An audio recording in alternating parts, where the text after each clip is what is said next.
Oh. Hi again. This is Del Burnett of AFRTS Sports in Washington.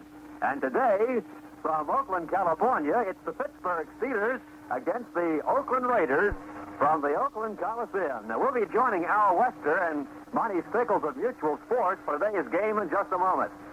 A beautiful day for football in Oakland. It's in the 60s, and we'll be going to the Coliseum momentarily.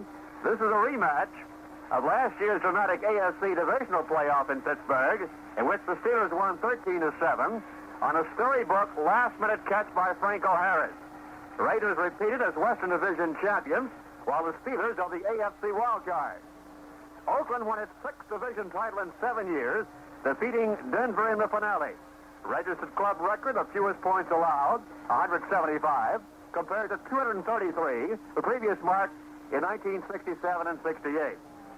So both teams are set for the big game. In case you missed it, the Redskins were beaten by the Minnesota Vikings earlier today, 27-20 at Bloomington, Minnesota. And now the Minnesota Vikings will be watching intently tomorrow when the Los Angeles Rams meet the Dallas Cowboys at Irving, Texas. The winner of that game will then, of course, meet the Vikings in the NFC Championship game 2 weeks from tomorrow.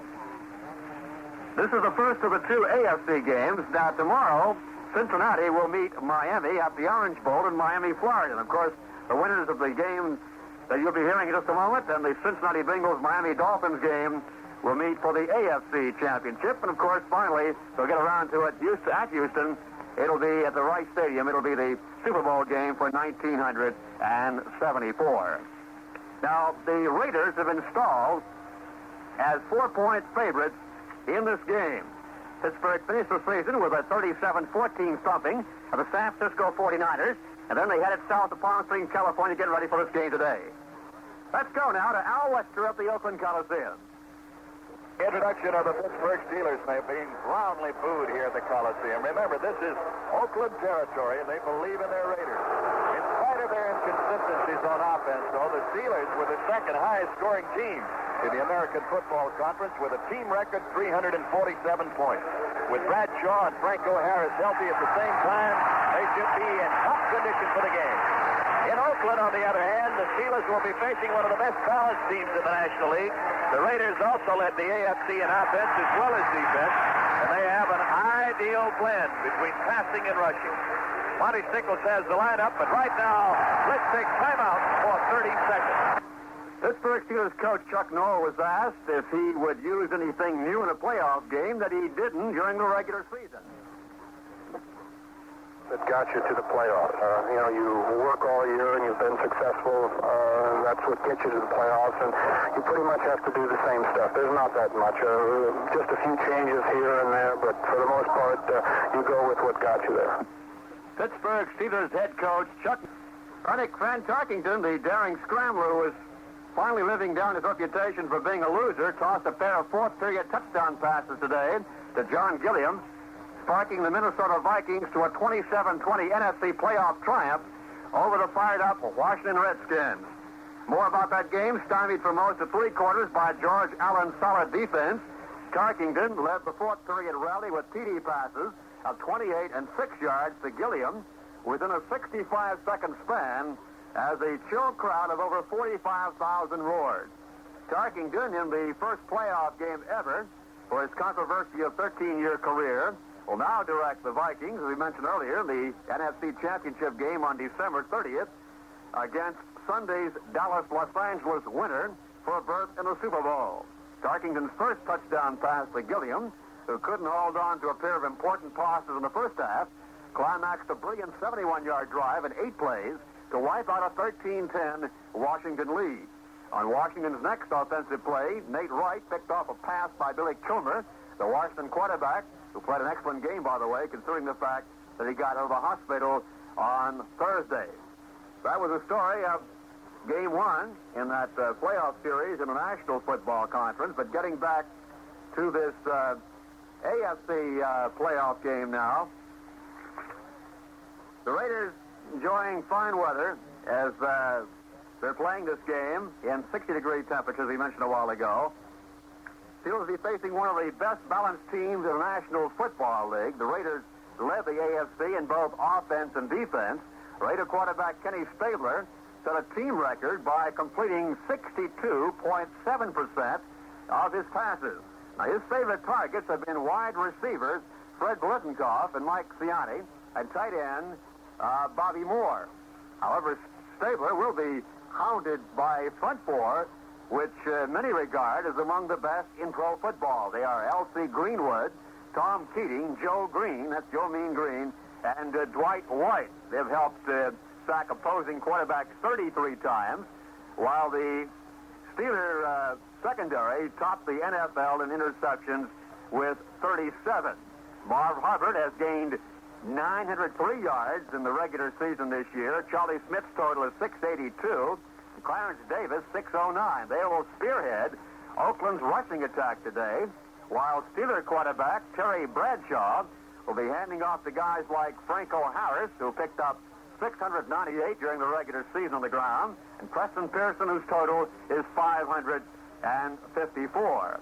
Now with quarterback Terry Hanratty subbing for the injured Bradshaw, the Steelers beat the Raiders at Oakland during the regular season by a score of 17-9. Stabler left that game early with an injury, and the Steelers responded with 4 interceptions and a fumble recovery. Of course, the Steelers have another weapon in the foot of Roy Garella, who has done a fine job in the few years he's been in the National Football League, and that is a plus, of course, in this game for Pittsburgh. Pittsburgh is an old team. It's been around a long time. Before the AFC joined forces, the AFL, American Football League, we should say, joined with the NFL. They've been around back since the 1920s. Let's go back now to Oakland. Pittsburgh has won the flip of the coin, and they are going to receive. And right now, we're getting all set for the kickoff. Well, it's going to be a real head-knocking today. Both are great defensive football teams, and I really like to think that the ball is going to be put in the air. Both teams are noted for their ground game. So that means if one defense stymies the other and vice versa, the only alternative is to put the ball up. You have some fine passers in Terry Bradshaw and Kenny Stabler, and a great set of receivers for Oakland, and a couple of fine pass catchers for Pittsburgh. Barry Pearson coming in to fill in for the injured Ron Shanklin this afternoon, and Frank Lewis really threat in the deep secondary against the Oakland Raiders. Fred Blittenkoff, one of the leading pass receivers for Oakland, has 48 catches. So I believe if both ground games are stymied, we will see the ball up in the air.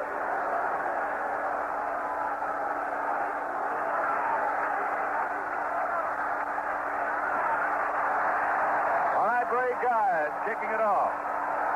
Ray Guy kicking it off and kicking it out of the end zone.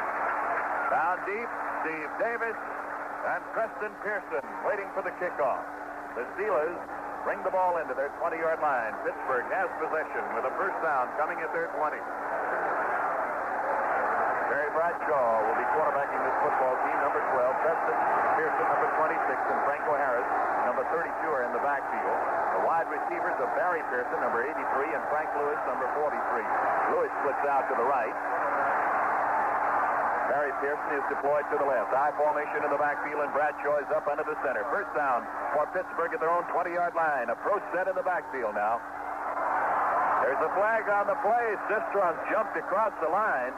Was he drawn by the center, Ray Mansfield? Well, it appears that he probably was. Nope, it's against the Oakland Raiders. Very quickly now, we'll try to give you the offensive lineup because we joined this game just before the kickoff. Barry Pearson and Frank Lewis are the two wide receivers. At left tackle, John Call. Sam Davis at left guard. Bruce Van Dyke at right guard. Glenn Ray Hines at right tackle. John McMakin is the tight end. Ray Mansfield is the center. Pittsburgh now with a 1st and 5 from their own 25-yard line, and here's the handoff to Harris, and Big Franco pulls his way up the middle. He's out to the 32-yard line before left side linebacker Phil Villapiano makes the stop. There's the first down as Pittsburgh rolls for a 1st and 10, the first time they have the football. Offensively in the backfield for the Steelers, number 12, Terry Bradshaw quarterbacking. Preston Pearson and Franco Harris are his setbacks. Now remember, the wide receivers of Barry Pearson, 83, and Frank Lewis, 43. Both are wide. Barry Pearson split out to the left. Frank Lewis split out to the right. It is 1st and 10. Pittsburgh at their own 33, and here's the handoff and running wide to the right, turning the corner, trying to get around it. He's stopped at the 35-yard line. Running with the football is Frenchie Fuqua. Fuqua going in on the last play and moving it up 2 yards, advancing it 2 before Villapiano and Tony Klein make the stop at the 35. Give him 2 yards and call it 2nd down and 8 for the Steelers.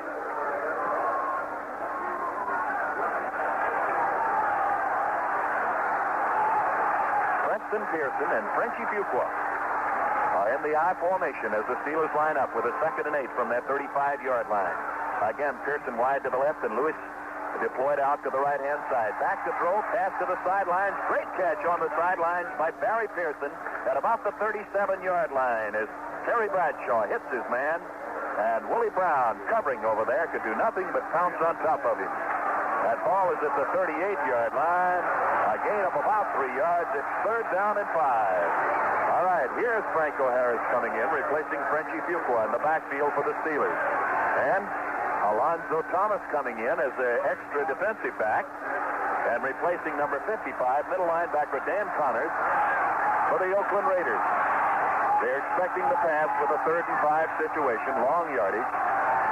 Here's the tight end splitting out there, McMakin, and in the slot to the right-hand side, Franco Harris. Back goes Bradshaw to throw, looks over the middle, throws, almost intercepted, incomplete. It was in the hands of Willie Brown, and he couldn't hold on to it. That was a tough break on Willie Brown. He picked off 2 balls here last week to bring his team back and get a lead over Denver. Willie Brown is one of the more sure-handed people in the league as far as interceptions are concerned, but that time I think the ball sufficed him more than anything. Franco Harris coming out of the backfield for the first time in this ball game. You won't see much of that unless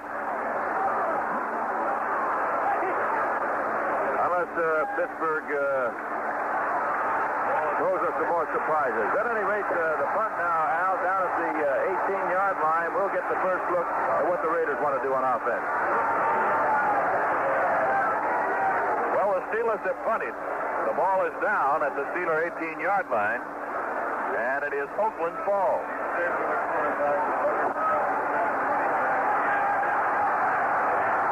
At their 18, the Oakland Raiders now offensively for the first time with quarterback Kenny Stabler.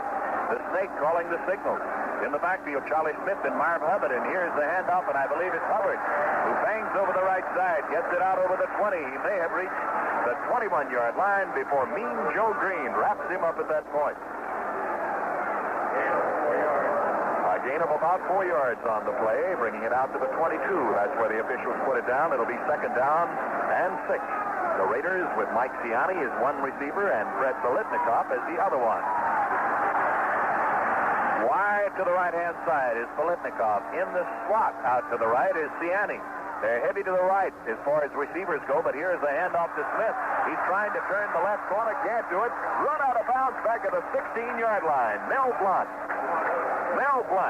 one of the top cornerbacks in the American Football Conference, runs him out of bounds, and that's a substantial loss from the 22 back to about the 16, about a 6-yard loss. This is a spot that you want to try to avoid at any time in the ball game, especially this early. Oakland now with a long 3rd down situation. It looks like about 3rd and 12, and the Steelers love this situation. They'll throw those 4 linemen on the big pass rush and force that ball up in the air. All right, Ciani splits out wide to the left. Biletnikoff is out wide to the right. Throws set in the backfield. Stabler has it dropping back. He has a 3rd and 13. Throws to the sideline. Flag on the play as the catch is made at the 20-yard line. And Mel Blount is right there with the receiver. Grabbing the ball. Charlie Smith out of the backfield. Hit down immediately by Blount. But those flags came flying at about the same time. Now quickly, the offensive lineup for the Oakland Raiders. Mike Ciani at the split end. Art Shell at left tackle. Gene Upshart left guard. Jim Otto the center. George Beal the right guard, John Teller the right tackle, Bob Moore the tight end. Yardage going to be stepped off against the Steelers. Going to cost Pittsburgh 15. Pittsburgh has one of the most aggressive defensive backfields in professional football. They picked off 37 balls this year, and they didn't do it by being nice. That time, I think it was Blount coming out, bumping Ciani on his pass pattern. Offensively in the backfield for Oakland as they have a first down at their 35. Kenny Stabler quarterbacking. Charlie Smith and Marv Hubbard are the setbacks. And here's the handoff, and it is Smith who tracks right straight up the middle. As he takes the ball, spins over the 35 out to about the 37-yard line. The pileup there caused by Tom Keating, the defensive right tackle of the Steelers. Keating, along with Mean Joe Green. In that front four for the Steelers, Dwight White is the defensive right end. L.C. Greenwood, the left end. Tom Keating and Mean Joe Green are the defensive tackles, and that's what they call the steel curtain. The linebackers are Andy Russell on the right, Jack Ham on the left, Henry Davis in the middle. Both wide receivers are split out. It's 2nd down and 8 now for Oakland from their own 37. The handoff and up to the 40-yard line with the football, Marv Hubbard. Hubbard fights his way before Mean Joe Green has him at the 40. They're going to place it down at about the 41-yard line. Dwight White credited on that tackle with Green. They've got to go to the 45-yard line, so that means there's a 3rd and 4 situation facing quarterback Kenny Stabler. The young man who is in the ratings the #1 quarterback in the American Football Conference. 63% of his passes completed this year. Ciani goes wide out to the left. Splitting to the right, Fred Kolitnikov, #4 receiver in the league. Back goes Stabler to throw. Backfield out, and there's the pass. Over the middle, complete. Grabbing it off is Ciani. He's down at the 46-yard line. Enough for the first down. Linebacker Jack Ham has him after he gets the first down. And the official says the ball was at the 48-yard line. That was a beautiful play where Stabler utilized the man coming out of the backfield to screen off Jack Ham, and then Ciani cutting under the other offensive receiver, picked the ball off just before Ham could get his hands on it. Clarence Davis, apparently. Clarence Davis from Southern Cal, the young man who's a great runner, great blocker in the backfield and replacing Charlie Smith. So it's Davis and Hubbard there. And here's Davis taking the handoff wide to the right, turns the corner. Now over the midfield stripe. He is into Pittsburgh territory to the 45, to the 44. John Rouser has him at the 43-yard line. The offensive thrust of this great Oakland Raider football team being felt now by the defensive unit of Pittsburgh. Great block there by George Beal of the right guard. He pulls and he really throws his weight around. The ball is on the Pittsburgh 44-yard line. First down, the Oakland Raiders. First period of play. There's no score in the game. 9:37 remaining in the first quarter. The clock is running. Davis and Hubbard are the setbacks behind Kenny Stabler, the quarterback of the Raiders. Here's the snap and the handoff. Hubbard has it, tries to the left, turns it off the tackle, to the 40, 35, 30, down to the 25, out of bounds at the 23-yard line. Glenn Edwards knocks him out of the 23-yard line, and oh, brother, the Raiders are exploding, and they're exploding early. Marv Hubbard going off the left tackle. What a beautiful way he picked his ball. Gave a little juke outside, cut in behind Jack Ham, and then found daylight as the other people cut off the pursuit in the defense. Beautiful blocking by the offensive line. Beautiful blocking in that front line up there with Shell and Beller at the tackles, Upshaw and Beeler at the guards, Jim Otto, big double O. He's played 196 straight football games. Throw set in the backfield. Stabler dropping back. First down on the 24-yard line. Trying to throw. Goes to the sidelines. Did he trap it? Incomplete, I believe, at the 20-yard line. They're saying the pass was trapped. Covering was Mel Blunt. The intended receiver there coming out of the backfield was number 28, Clarence Davis, and he was down on his knees trying to scoop it up. It's an incompleted forward pass. The black and silver uniforms of the Oakland Raiders, Al Davis's great football team. They've won 6 division championships in the last 7 years. An explosive team, great passing team, fine young quarterback. Already named for the Pro Bowl. Kenny Stabler handing off. Davis with the football, trying the middle. He tried the crossbuck there, got up the middle for about 2 yards before defensive right end Dwight White and Joe Green stick him pretty good there at about the 21-yard line. Let's give him 3 yards, call it third down, and 3rd and 7. In the defensive backfield now, number 24, Jim Thomas comes in for the Steelers.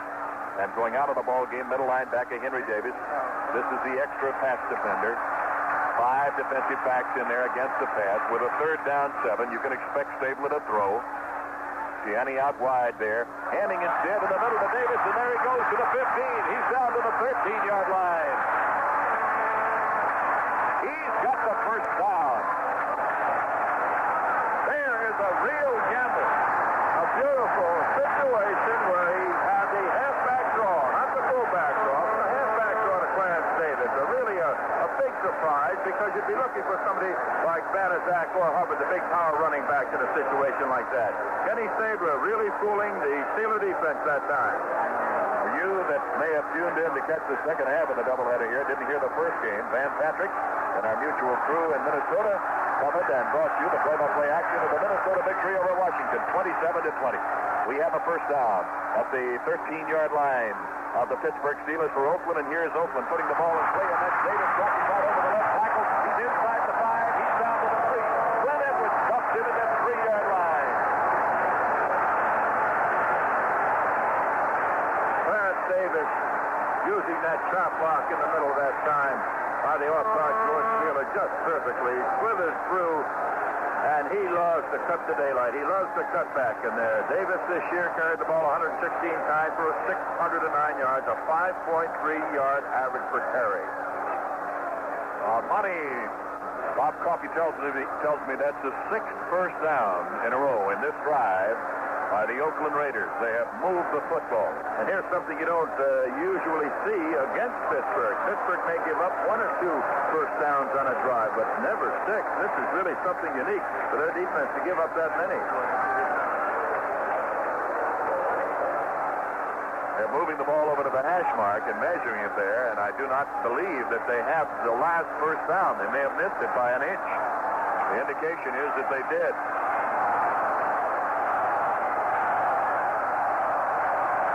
So it is second down, about an inch to go. Both tight ends are in there. Stabler, Hubbard with a handoff, tracking the left side to the 2-yard line. He has the first down. Denny Myers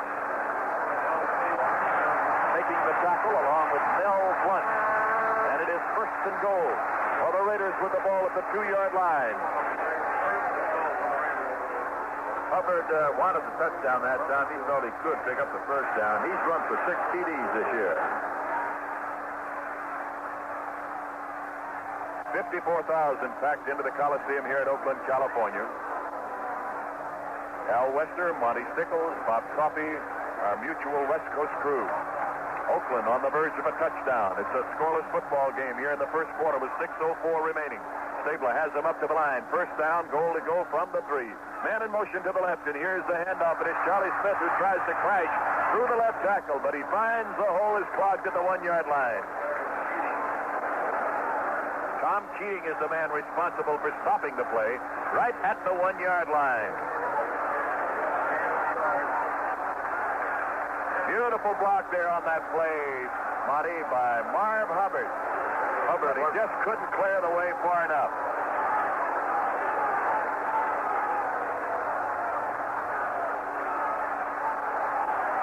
All right, it is second down. Goal to go. The Raiders are at the 1-yard line of Pittsburgh, and here's Hubbard trying to crack it in over the middle again, and he cannot find the room. The Steelers hold again. Craig Hanneman was the key man on that charge to stop the play and to stack it up right in the middle of the line. The line of scrimmage has not changed. It is still the 1-yard line. It's third and goal for the Raiders. And here comes Fred Biletnikoff back onto the playing field. Biletnikoff had been replaced by Cliff Branch. And without a dearth of injuries, it is one of the key reasons why Oakland has had a good football team this year. They've been able to alternate Davis and Smith, Hubbard and Banaszak, Biletnikoff and Branch. All right, third down. Here's the snake. Kenny Stabler, hands under the center with the snap. Hubbard with the football. Backs into the end zone. Touchdown, Oakland!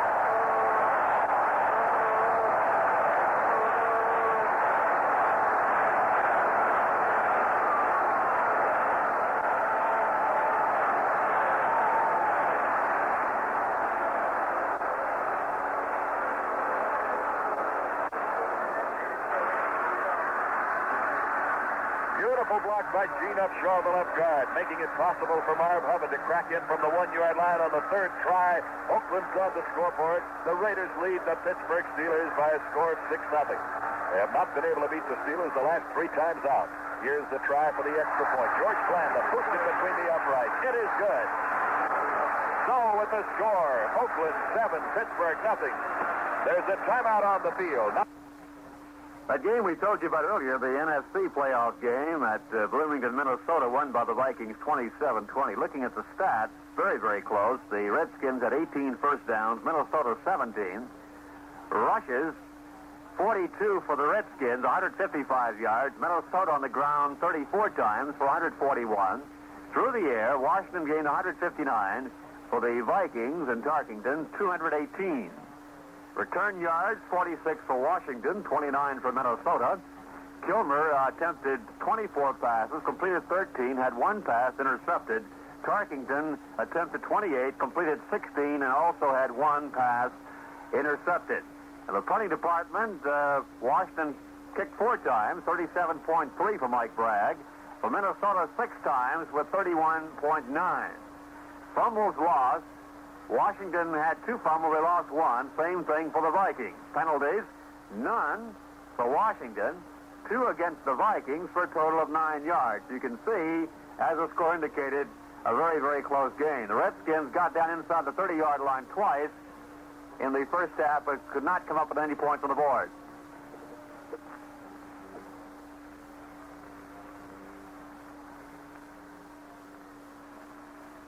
Here's the kickoff. Preston Pearson, Steve Davis down deep. Hey, there's Davis, 5 yards, bringing it out to the 15, the 20, out to the 23-yard line. He hesitated there, 5 yards deep in the end zone as he took the kickoff from Ray Guy and then raced it back out. Banaszak makes the tackle. The ball is at the Pittsburgh 23-yard line. So the Steelers will have it offensively for the second time. Terry Bradshaw quarterbacking this Steeler football team. Franco Harris and Preston Pearson are the setbacks in the I formation behind him. Barry Pearson, that's the second Pearson, that's right. 2 of them in the lineup, split out to the left and Frank Lewis to the right. Now the setbacks spread from the I. Here's the snap and the handoff, and tracking over the left side is Preston Pearson. He's over the tackle and out to about the 28-yard line are Toms and Otis Sistrunk are responsible for making the tackle. The two big tackles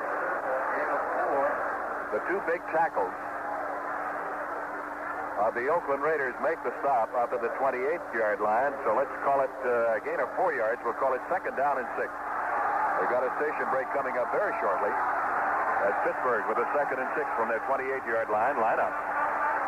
Strong to the right, the setback, Pearson and Franco Harris. And again, it's Pearson taking the handoff, trying to go off the left tackle as he sweeps to the left, can't find running room. Stopped at the line of scrimmage by the defensive right end, Horace Jones, and by Otis Sistrunk. Give him a yard gained on that, and we'll call it third down and 5 with the Steelers at their own 28.5-yard line.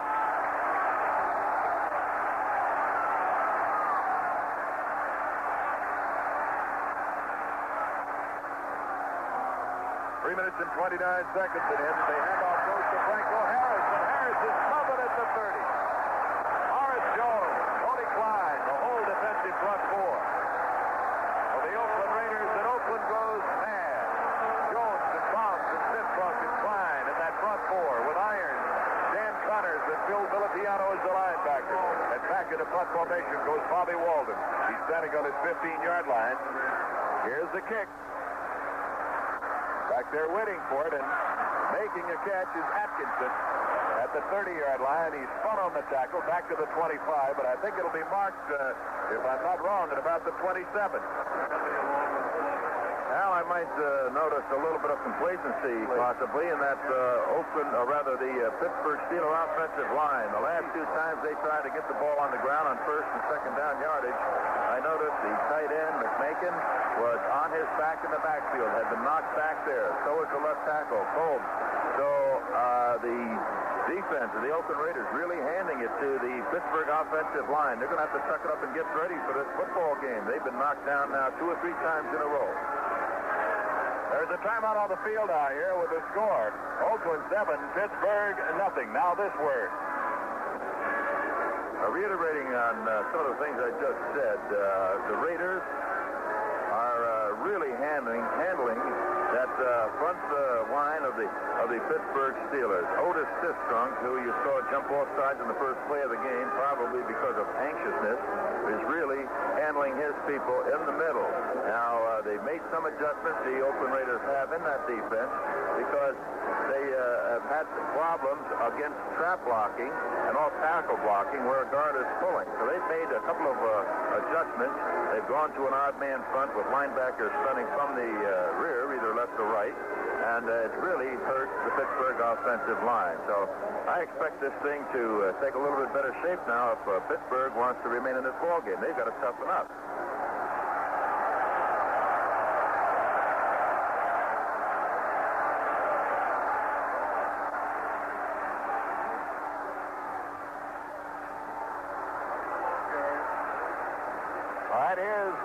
The Oakland Raiders starting with the first down at their 28-yard line, and a handoff goes from Stabler to Marv Hubbard. But right in the middle of the line, Mean Joe Green meets him head-on, along with help from Ernie Holmes, and they stop him at about the 29. A gain of just about a yard on the play. While we've got a moment, let's pause 10 seconds for station identification. This is Mutual, your news and sports network. This is the American Forces radio and television service.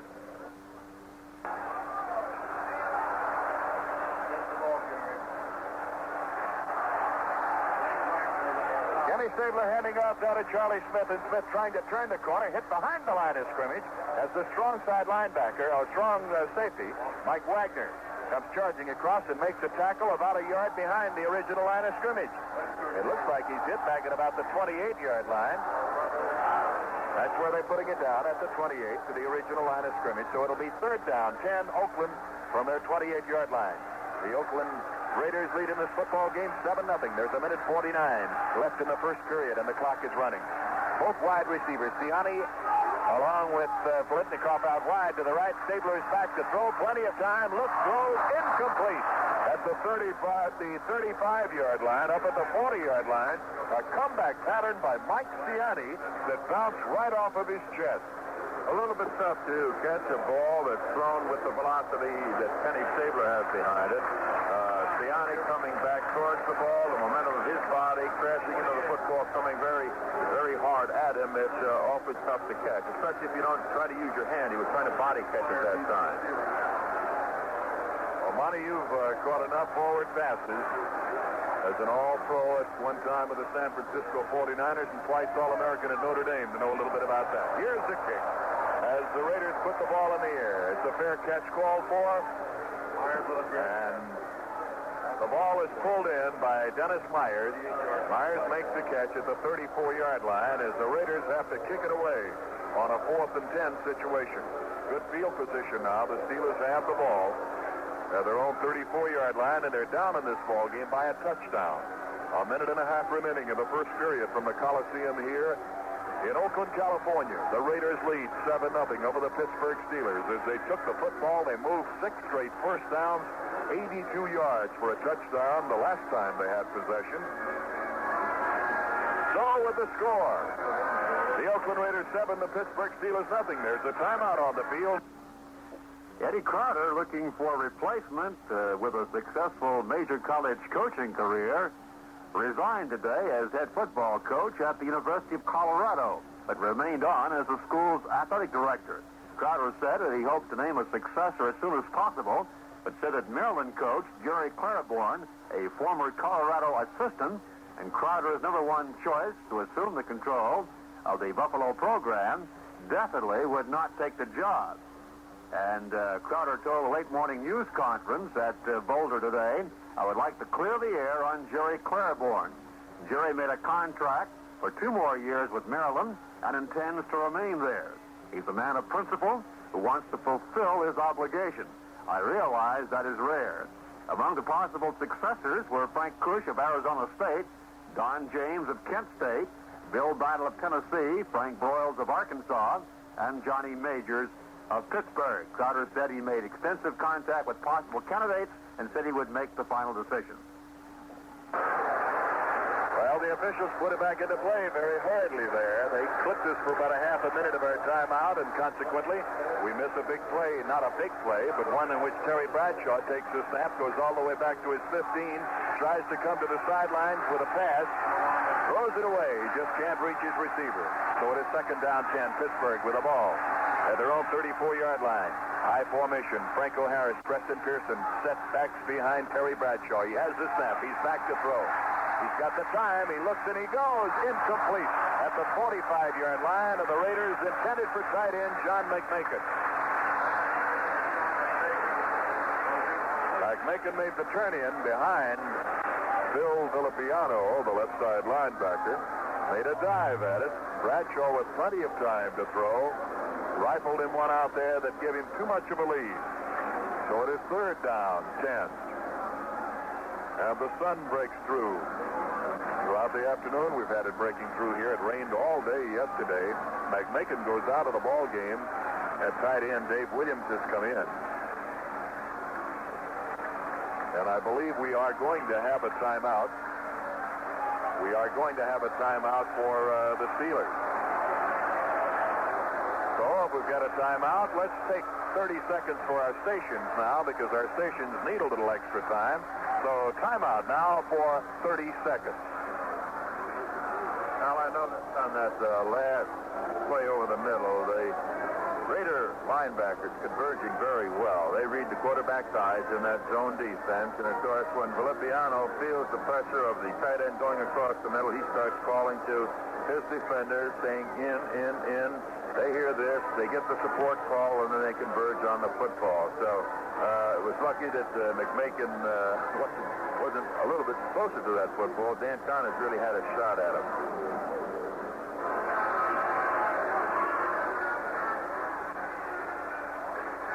All right, Monte, Stickles with a 3rd and 10 situation, and the Steelers down 7 points. You got to believe Bradshaw is going to go to the air again. He has that extra man in there who has the speed, Dave Williams. Williams, Pearson, and Lewis. The wide receivers, all three are split out.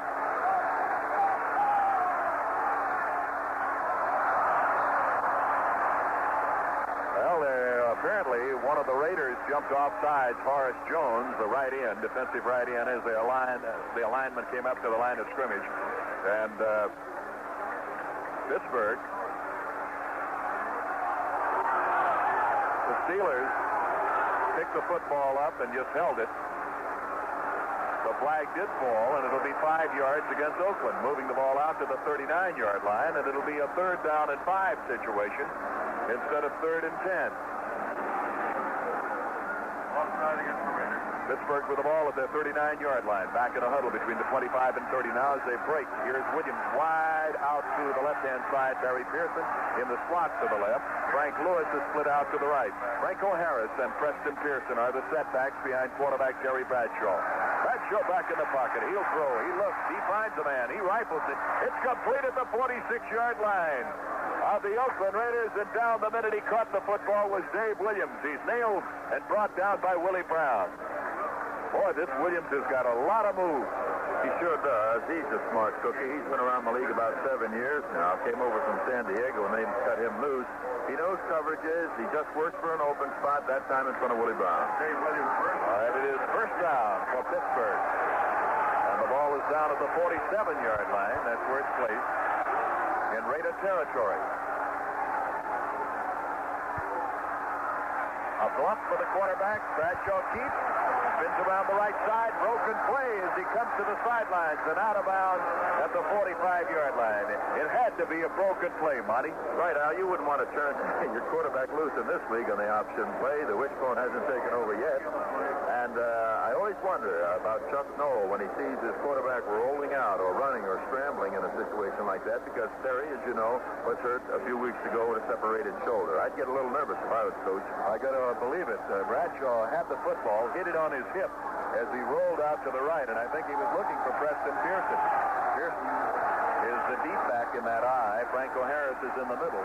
As Bradshaw brings him up to the line, he gained 3 yards on the play. 2nd down and 7. The ball at the Oakland 44-yard line. Now he's set back to spread. And here is Bradshaw slipping down, getting up. The ball slipped out of his hand. He grabs the football. The official says he threw it. He threw his arm back. The ball slipped out.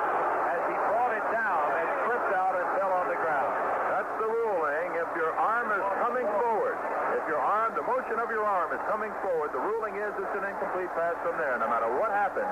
It appeared that time he had the same problem Gary Yepremian had in the Super Bowl last year when he raised his arm and throwing the ball just slipped out. However, Terry's arm was coming forward, so that's the ruling. All right, here's Mike Macon. John McMacon, the tight end, who is leaving the ball game. He's going to the sidelines, and in his place comes Dave Williams. So there'll be 3 wide receivers. Williams, Barry Pearson, Frank Lewis, all are spread. 3rd down, 7. Pittsburgh at the Oakland 44. Bradshaw back to throw. He has the time. The ball batted high in the air and intercepted by Oakland.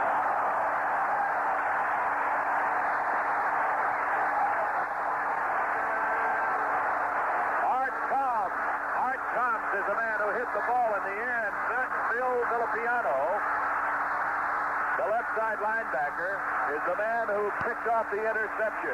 As Bradshaw tried to rifle one in there, Combs hit it high in the air.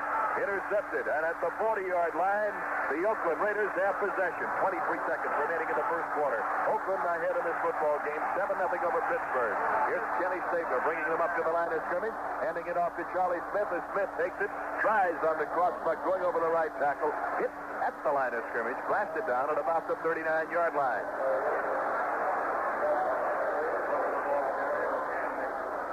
Jack Ham and L.C. Greenwood get credit on the tackle there on the stop, and the ball is placed at the 41. So give him a gain of a yard on the play. It'll be 2nd down and 9, and there's the gun to end the first quarter. That's the end of the first quarter with a score. Oakland 7, Pittsburgh nothing. Al, I'm going to think back about that interception. Now, we've seen Terry on a broken play roll out. We've seen him drop back. We've seen him have to, I think, dump the ball on the first play of that series. This is not the Steeler team that we saw last week. The Steelers normally like to stay on the ground. They like to run Franco Harris and Preston Pearson in the middle, off to the weak side sweeps, things of this nature. And the problem today is they're putting the ball up in the air on 1st and 2nd downs, which is not their type of play. At least it hasn't been over the 14-game schedule. Consequently, that great Raider defense, who incidentally leads the league in defense, has picked off the ball now, and they've stymied 2 or 3 drives for Pittsburgh. So my old buddy Momentum is going for the Raiders right now.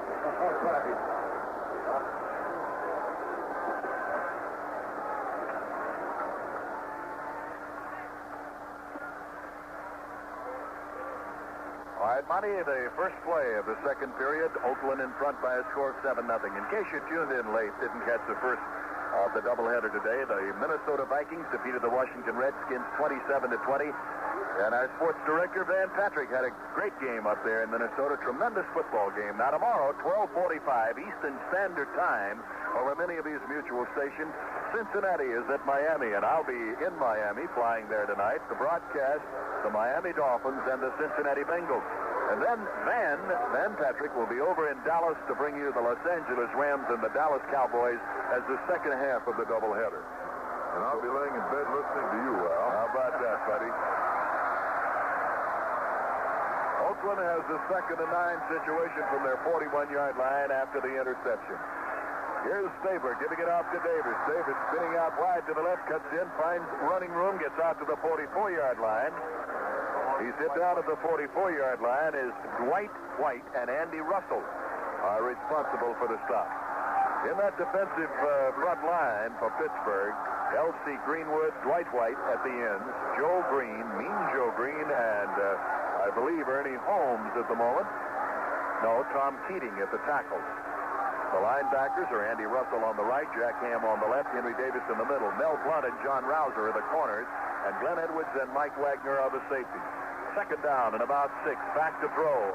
is Stabler. Looks, throws over the middle, got Ciani at the 50-yard line. Ciani breaks one tackle to the 45, down to the 40, on his way to the 35-yard line.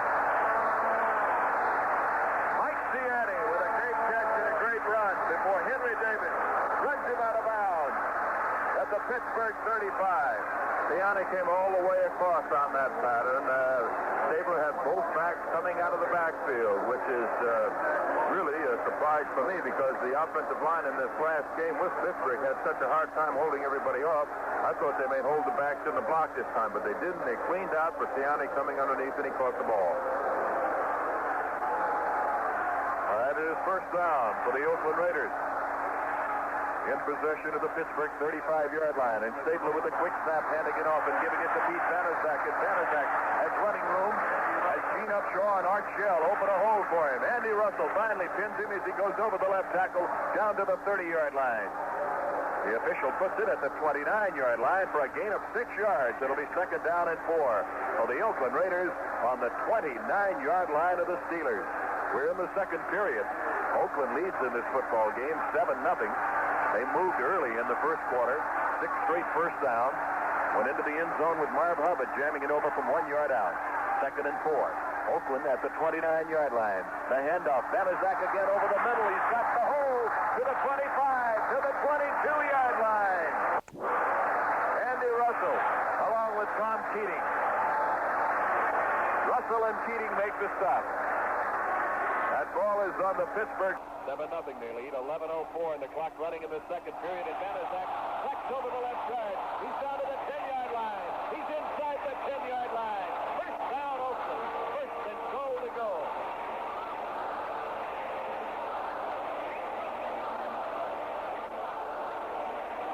Marv Hubbard really following the blocking in the middle now. And I think they're going to pick on Tom Keating and Joe Green. Those two tackles are fine tackles, but they're very active. And if you run right at them, they may take themselves out of the play. 8 first downs for Oakland, but 3 for Pittsburgh. That'll give you an idea who's dominating this game. Stabler now with a first and goal at the 8-yard line has Clarence Davis back in the backfield. And Davis sweeps to the left, cuts in over the tackle, and gets back to the line of scrimmage. I don't believe he gained more than a yard if he picked that up before Jack Ham, the strong side linebacker, puts the stopper on. I've noticed now Dwight White, number 78, the right defensive end for Pittsburgh. He threw Bob Moore down in the secondary that time after the whistle, and he was hustling with John Bello a couple times. Extracurricular things may cause a penalty. Dwight White better calm down. And it's Vanderzack and Davis in the backfield there with Stabler. And it's Davis now trying to sweep to the left, stops, turns around. The little guy scoots back into the line. He got forward maybe a yard. There was no gain on the last play, so it was second and goal from the 9-yard line. And now he picked his way to about the 8-yard line for a 1-yard gain before Mean Joe Green puts the stopper on him and brings him down. And it'll be third down and goal to go from the 8-yard line.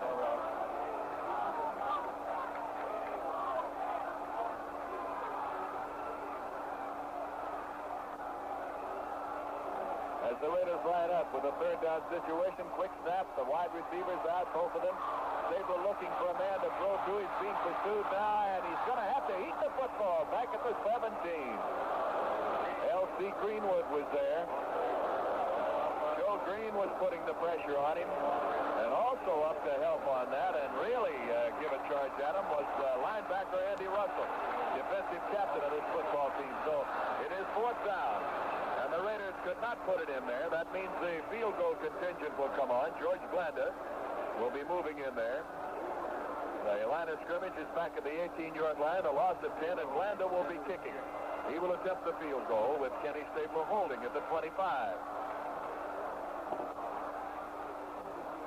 Here's the snap. The ball is down, and the kick is on the way, and it is good.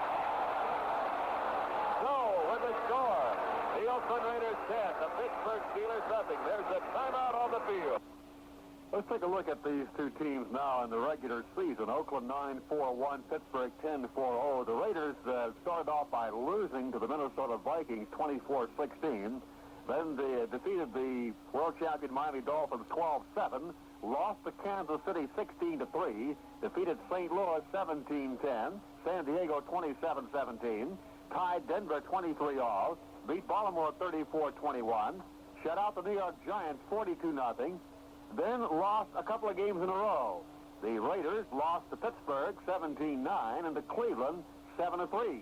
They came roaring back to beat San Diego 31-3, Houston 17-6, Kansas City 37-7, and Denver 21-17 last week. Pittsburgh opened up with a win over Detroit 24-10, defeated Cleveland 33-6, Houston 36-7, San Diego 38-21, then lost to Cincinnati 19-7, came back to beat the Jets 26-14, Cincinnati 20-13, Washington 21-16, Oakland 17-9, lost to Denver, Cleveland, Miami before winning the last two games to Houston 33-7 and beat San Francisco 37-14.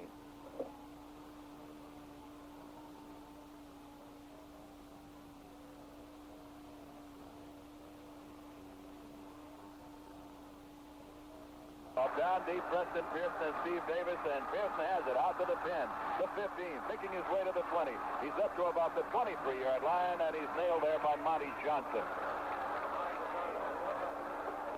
Our selection committee, Roger Williams of the San Francisco Examiner, Tom Lamar of the Oakland Tribune, and Al Abrams of the Pittsburgh Post. They will choose the most valuable player in today's game.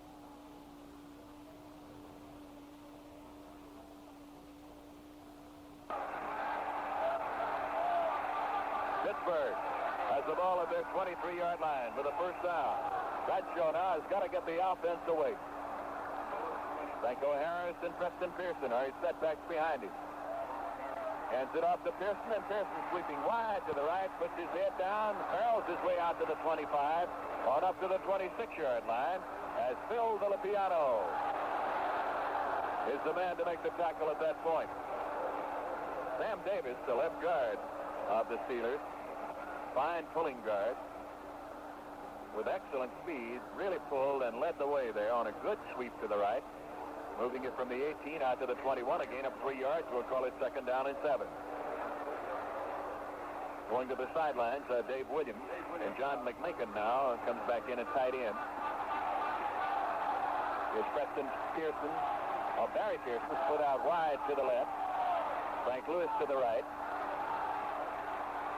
2nd down, 7, Pittsburgh. The handoff to Franco Harris, and he fires lonesome. Somebody really fouled up on their blocking, because there was the big right end, Jones, staring right into the eyes of Franco Harris after the handoff.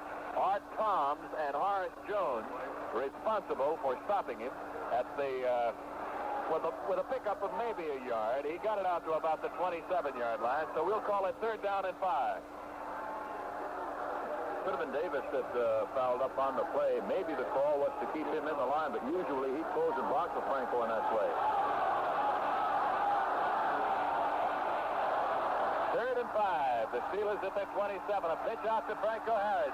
Wide to the right. Put down at the 26-yard line with no gain. Emar Wilson and Phil Villapiano, the linebacker and cornerback on the left side for the Raiders. Stop that play before it starts. It'll be 4th down. A loss of a yard on the play, 4th and 6. And back into punt formation goes Bobby Walden.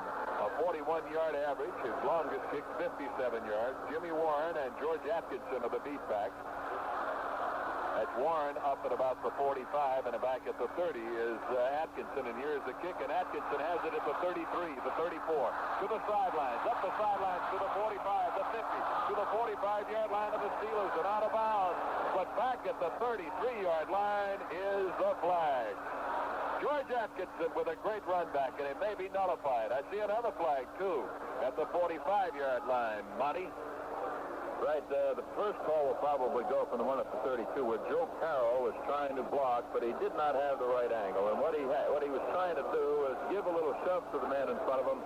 He shoved him just behind the shoulder pad, So his head was not in front of the opponent's body. It's got to be clipping, and it's going to put the Raiders in a hole. Tomorrow at 12:45 Eastern Standard Time over many of these mutual stations, Cincinnati Cincinnati at Miami. The Bengals and the Dolphins.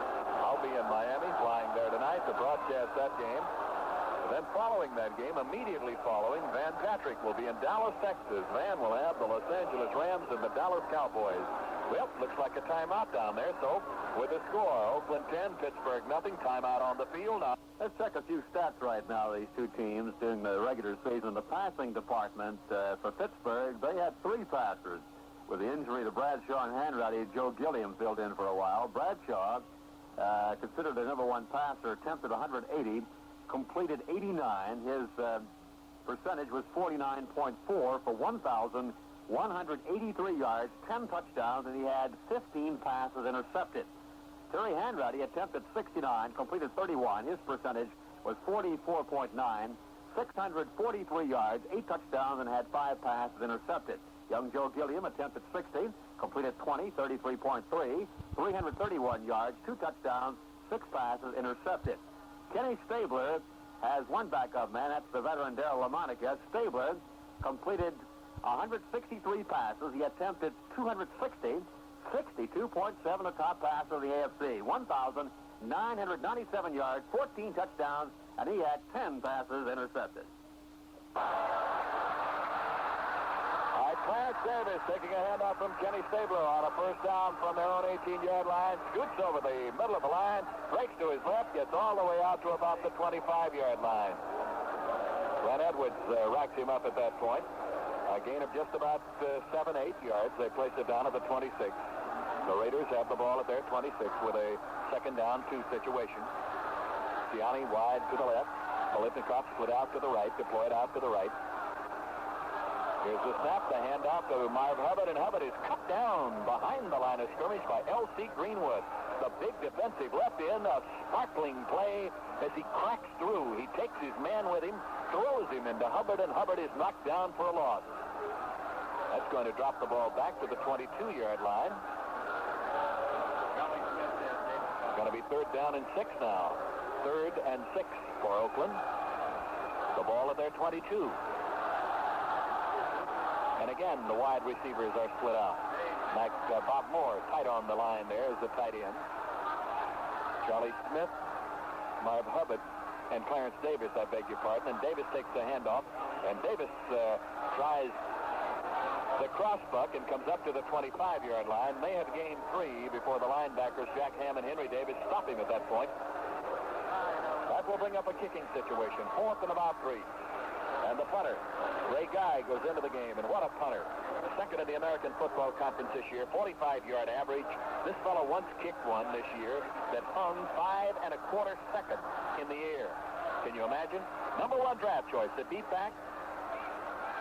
Back at about the 30-yard line, Glenn Edwards. As Guy gets his foot into it and kicks the Sailor. And Denny Myers, and it is Edwards with the football at the 38, to the 40, the 45, the midfield stripe. He is into Oakland territory to the 45-yard line. Great run back there. Steve Sweeney is responsible for the tackle at the 45-yard line.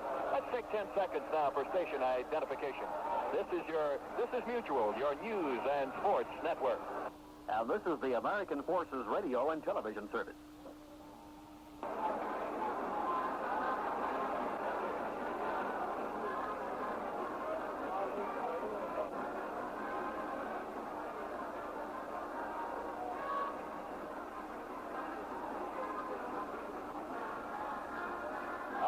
Oakland 10 and Pittsburgh nothing. A 10-0 football game. The Oakland Raiders leading, and Monte, I would say right now, Pittsburgh in their best field position will have to crank up the offense. They've got to get on the scoreboard.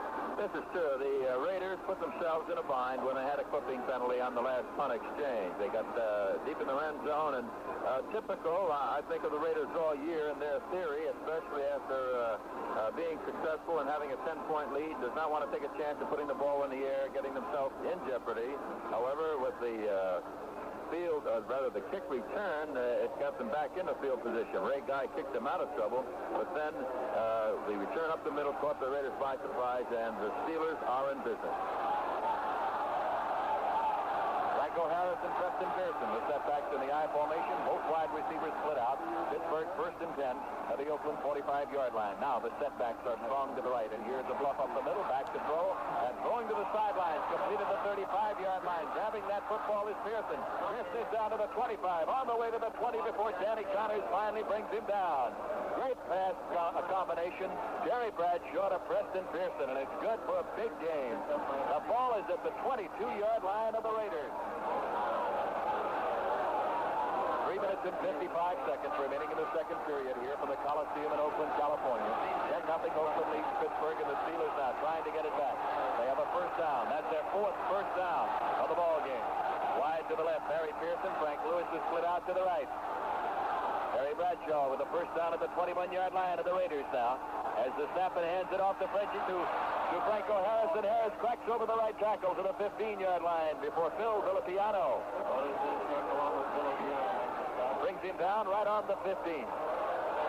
Otis Sistrunk gets credit on that, and the officials say he fell forward to the 14-yard line.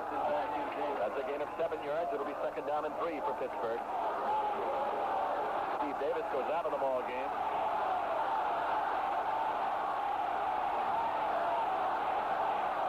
And Pearson, the setbacks behind Terry Bradshaw. 5, 6, 7, 8 yards back, looks and throws. A look-in pass that is incomplete. It hit the shoulder pads of tight end John McMakin. George Atkinson was there to help on the play, but this one just absolutely got away from McMakin. He couldn't hold on to it at the 10-yard line. Brought back to the 14. It will be a 3rd down now. And remember, McMakin, you'll find throughout the afternoon will be a prime target on 3rd down situations. He will not be this time because he has gone to the sidelines, and Dave Williams has replaced him. And it's split out wide to the right with Barry Pearson also in the swap to the right. Frank Lewis is wide to the left. 3rd and 3. Bradshaw back to throw. Looks and throws way over the head of the intended receiver. There's a flag on the play.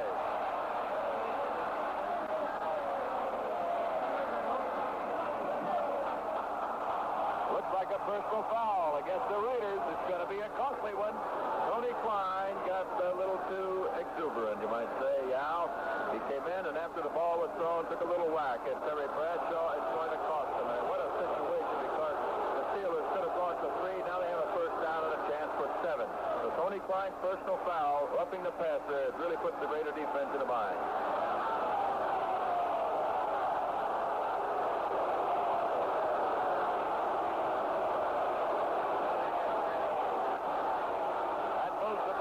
To the 8-yard line.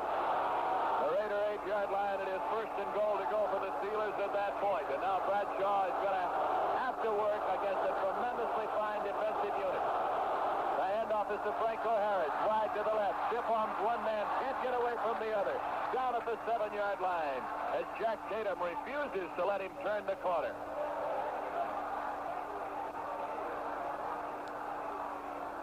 Bradshaw, great run and pass man. Incidentally, has started 9 ball games this year. Terry won 8 of the 9 starts this season. He's a running quarterback, too. He scored 3 touchdowns running. Great arm on this young fellow who played at Louisiana Tech. Throws 60 to 70 yards. Tremendous accuracy. But right now, he has a 2nd down goal to go from the 7-yard line of the Raiders, and he is behind. 10-0, and he comes up to the line of scrimmage, turns around and says to the official, "You got to quiet the crowd. My line can't hear the signal." Well, that could go on for a little while, Monte. You and I have seen this. We've seen a ball game held up as long as 15 minutes. That's right. One time here in San Francisco, it was 12. In New Orleans, 15. And I don't think the fans are going to be too kindly when the Steelers come out of the huddle again. You can hear them starting right now.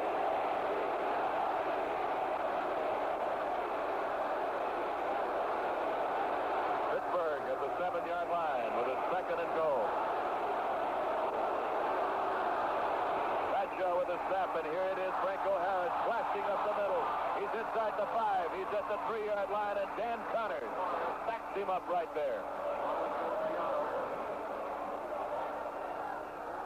Those linebackers, Villapiano and Dan Connors and Joe Lyons, all three getting plenty of action. Plenty of it today.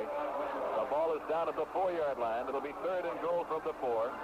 Tight end John McMakin going to the sidelines.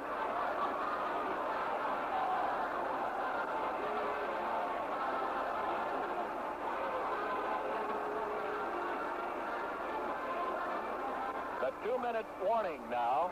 So there's a timeout here with the score. Oakland 10, Pittsburgh nothing. Now this word. I noticed that the Raider defense is rallying now. They know they put themselves in a bind with the personal foul of Tony Klein roughing the passer on Terry Bradshaw. And then going down now, Franco Harris running the ball from the 7 down to the 4-yard line. It's going to be an all-out effort for a goal line stand here to see if the Raiders can get out of this situation with just 3 points. They could have if Klein hadn't caused the personal foul on Terry Bradshaw.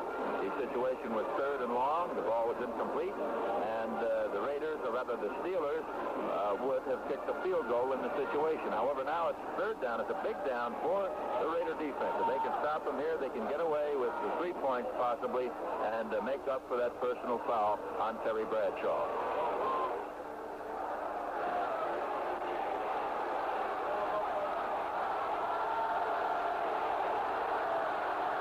Here we go back to work as the Steelers come up to the line of scrimmage. They have the ball at the 4-yard line of the Raiders, and it's 3rd and goal to go.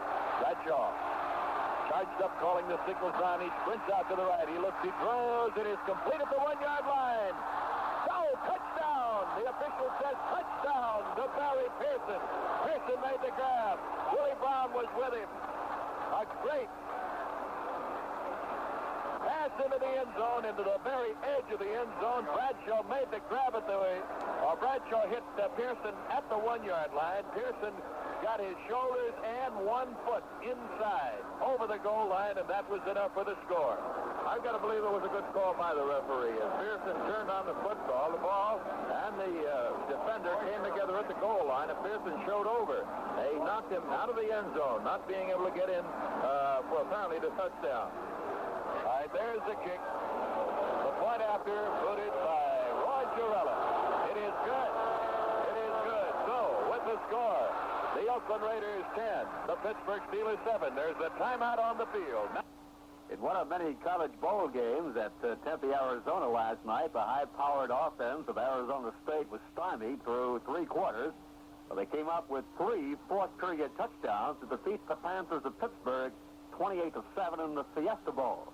Danny White lofted a pass covering 60 yards to Greg Hudson in the end zone with 10:54 left in the game to start the fireworks for the Sun Devils and put them ahead 16-7. Woody Green added touchdown runs of 23 and 1 yard to clinch the victory for 10th-ranked Arizona State. Green carried for 131 yards on 25 tries to win the battle with Dorsett between the 2 second-team All-Americas. Dorsett had 100 yards on 30 carries. Well, a penalty, personal foul, 15-yard penalty with Pittsburgh on the move, gave them a first down deep in the territory of Oakland. That set up the score, but of course Oakland received the help earlier in one of their drives on a Pittsburgh penalty. All right, Pittsburgh kicks off early. They get the ball down to the 10-yard line, and Clarence Davis trots it right back out to the 32-yard line, where Rocky Bleier makes the stop. There's a flag on the play, though, and it apparently is going to be against the Oakland football team, and there's another big one that is going to be stepped off, and that is the kind of thing that hurts. So from the 32-yard line, they're going to step it off. A 10-7 football game. The Raiders lead Pittsburgh. We have 1 minute and 50 seconds remaining in the second period here at the Coliseum. The ball, half the distance to the goal, is brought back to the... Oh, it is stepped off the full 15 and brought back to the 13-yard line. That is the 6th penalty against Oakland today. Pittsburgh has only 1.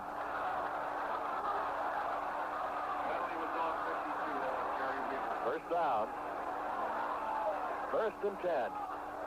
Oakland at their own 13, and here's Charlie Smith dashing off the left end. He swept the end out to the 22-yard line before Mike Wagner got a hold of him. Strong safety Mike Wagner wrestles him down at the 22. You'll see Greenwood moving over to help on the play. A gain of just about 9 yards. It'll be second down and 1. As they break the huddle, Bolitnikoff wide to the right. Ciani deployed to the left.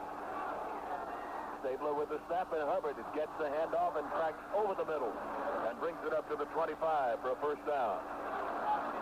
They're running that ball strong, and prior to the kickoff, they had 94 yards. They had churned out on the ground. 94 yards they had churned out on the ground. To 30 yards on the ground that Pittsburgh has been able to muster. That last touchdown drive, though, was 45 yards for Pittsburgh, but it was divided equally through the air and on the ground. First down. Oakland at their 26. The handoff to Charlie Smith, and Charlie Smith coming right back up the middle, takes it from Kenny Stabler, gets to the 27-yard line. Jack Ham and Henry Davis wrap him up at that point, and the clock continues to run. There's 29 seconds remaining. They may or they may not get off another play before the end of the first half. Remember at halftime, the announcement of the most valuable player, the outstanding player of the year, chosen.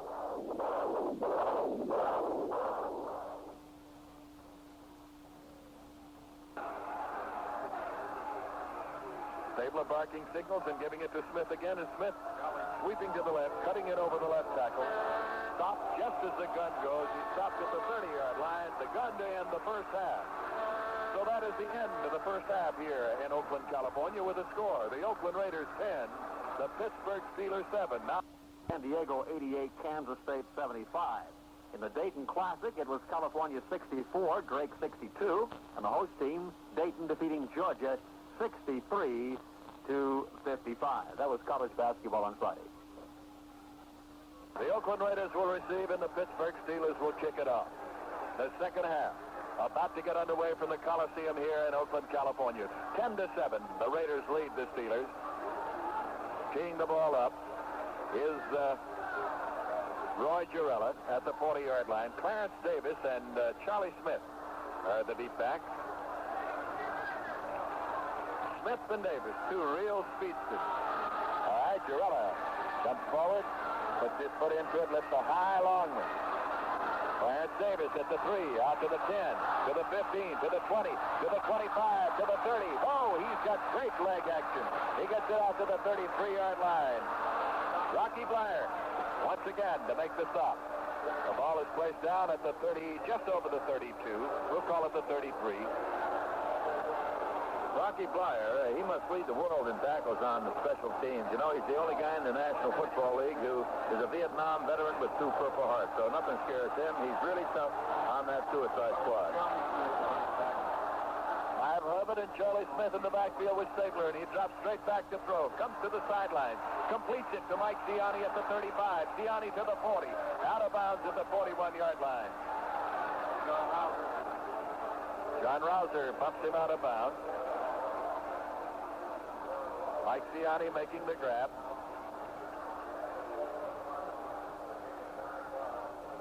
The ball is down at the 41-yard line for a gain of just about 8 yards. We'll call it 8. And say second down and 2 for the Raiders. Now here is Ciani and Bolitnikoff both wide to the right. Stabler again back to throw. A left-hander, he looks and he goes with the bomb. Overshoots his man, and he was open at the 35-yard line of the Pittsburgh Steelers. Bob Moore, the tight end, had broken and was there. He was behind Glenn Edwards. Incompleted forward pass. A flag on the play. Now let's see what happens. On the coverage,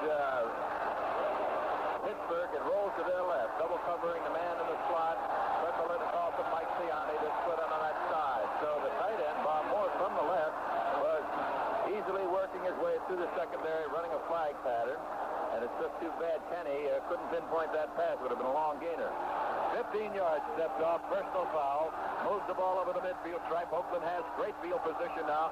It's first down, Oakland at the Pittsburgh 44-yard line, and Stabler is back 12 yards, sets up and throws over the middle. It's complete to Hubbard at the 35. He's to the 30, down to the 27-yard line. Marv Hubbard makes the catch.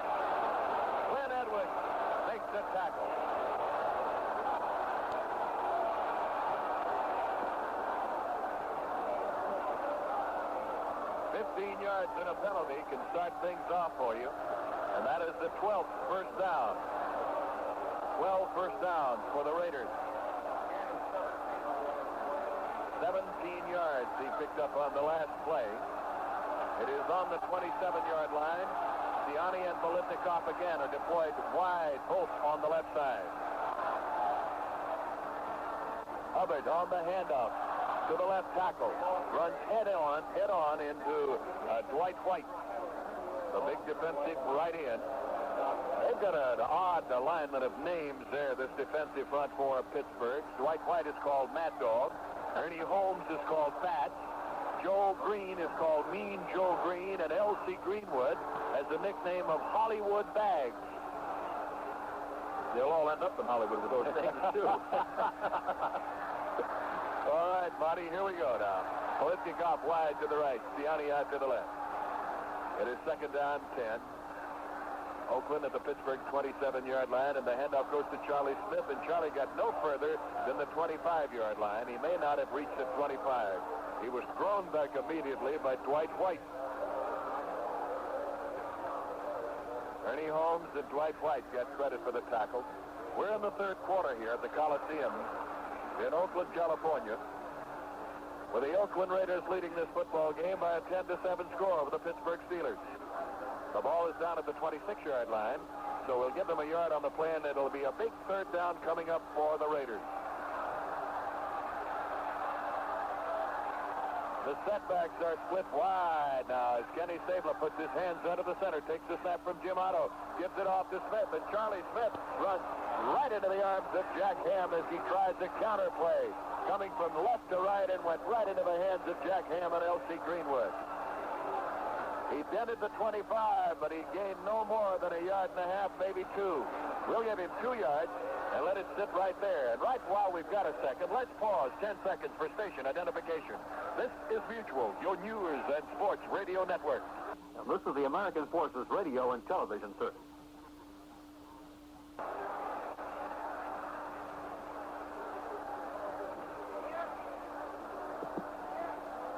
Oakland has brought the kicking team in. The field goal, George Blanda set to try his second field goal of the day. He already has one. Holding at the 32-yard line will be Kenny Stabler. Here's the snap. The ball is down. The kick is on the way. It's good. It's good. So, with the score, Oakland 13, Pittsburgh 7. There's a timeout on the field. Looking at the pro basketball schedule for Saturday night, Detroit is playing at New York against the Knicks. That's at Madison Square Garden, of course. Cleveland at Atlanta. Houston will be in the Washington, D.C. area to play the Capitol Bullets. That's over at Largo, Maryland. Golden State at Chicago. Buffalo will visit Kansas City, Omaha. Milwaukee at Phoenix, and Philadelphia at Portland. In the ABA, Indiana's at Virginia. San Antonio will be hosting San Diego. Carolina will travel at Denver. And Kentucky will be at Utah. In the National Hockey League, the Boston Bruins at Detroit. Buffalo at Montreal to play the Canadiens. Vancouver at Toronto. The New York Rangers will be at Pittsburgh. Chicago at Philadelphia. New York Islanders at St. Louis. And Minnesota at Los Angeles. In the World Hockey Association, Winnipeg at New England. Minnesota at Cleveland. Jersey will host Chicago. Toronto will be at Quebec. Los Angeles at Houston, and Edmonton at Vancouver. All right, Steve Davis and Preston Pearson are down deep. Glenn Campbell just walked into our booth. Glenn sang the Star Spangled Banner here before game time. We'll try to get a word in with him as we're set to kick off, and here's the booth. Long one. Nope, short, down to the 10. Bounces around, goes out of bounds at about the 9-yard line. And Glenn, how about slipping in for a moment over here with Monte Stickles? How you doing, Monte? You tell me, are you a Raider or a Pittsburgh fan? Well, I'm kind of torn between two teams here. Kerry Bradshaw is a good friend of mine, and of course, so is Kenny Stabler and LaMonica and Blanda. But I guess, being from California, I would kind of like to see the Raiders get in on it, you know. And what do you think about 13-7, Oakland over the Pittsburgh Steelers? Both have scored touchdowns. George Blanda has kicked a pair of field goals. 4 yards on the last play. That ball is at the 37-yard line. It'll be second down and 6 for Pittsburgh from that 37. Franco Harris and Preston Pearson, the setbacks behind quarterback Terry Bradshaw. He gives it to Harris. Harris wide to the right, turns the corner, just got around it. 2 steps. Flag on the play as he's hit down at the 41-yard line by Jack Tatum. That flag was against the Steelers, and I think it was holding, offensive holding. Well, Montgomery, that's going to cost the boys from Pittsburgh some yardage, and at the wrong time when they're trying to crank it up and play catch-up football. Most of the penalties today have been in situations where it's really cost teams. In certain downs, the Raiders have hurt themselves on kick returns. They have 6 penalties for 45 yards, and now the Steelers have 2 penalties for a total of 30 yards. So these have really come at the wrong time, and it's been the history of the Raiders more than the Steelers to incur these penalties during the season. Thomas comes out, and Alonzo Thomas goes in as an extra defensive back for the Raiders. We've got a second now, 2nd and 20. The ball is back at the 24-yard line, and here's Franco Harris. Nope, that's Pearson, Preston Pearson, I beg your pardon, going up the middle on the handoff. Phil Villapiano, the strong side linebacker for Oakland, makes the tackle at the 30-yard line. Get him about 6 yards. It's going to bring up 3rd and 13.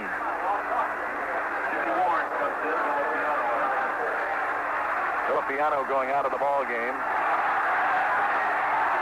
And Jimmy Warren is in. That leaves 1 linebacker in there and 7 men back on the pass defense. And here's the throw. It was on target but dropped. Barry Pearson made a diving catch on Terry Bradshaw's pass and couldn't hold on to it. Nehemiah Wilson was the man he was working against, and he had him beat. Certainly did, Al. Barry Pearson is not the kind of guy to drop those passes. You saw in the early stage of the game, he picked up a first down on a quick out, diving for the football thrown by Terry, and now this time he dropped it. So maybe they're even, 1-1. Walden is punting for Pittsburgh, getting it away. Atkinson and Warren are deep. With the ball is George Atkinson to the 35. He's up to the 40, and as he is tackled, bounces to the 43-yard line. Fine run back by Atkinson. Larry Brown gets credit for finally pinning him at the 43. And I believe we are going to have a timeout. So, there's timeout on the field now with a score. Oakland 13, Pittsburgh 7. Now this word. You see it every time. Every time there's a key penalty, you beat yourself, and certainly Pittsburgh did on that last play. They put themselves in a bind, had to go for the long yardage, and the situation turned out that Barry Pearson couldn't hang on to the football. Now, with good field position, the Oakland Raiders take over, and it's going to be interesting to see if they use that wide open offense they came out in the first part of the ball game and in the first part of the second half. They did it earlier in the ball game. They threw to their backs. They threw to 2 wide receivers from one side, the tight end coming from the opposite side of the formation on a deep pattern another time. So the Raiders will have to open up this ball game. They sat on their lead just a few minutes before the half. The fans got upset with them. Now they're in perfect field position to really mix it up and go to town offensively. Let's see what they do.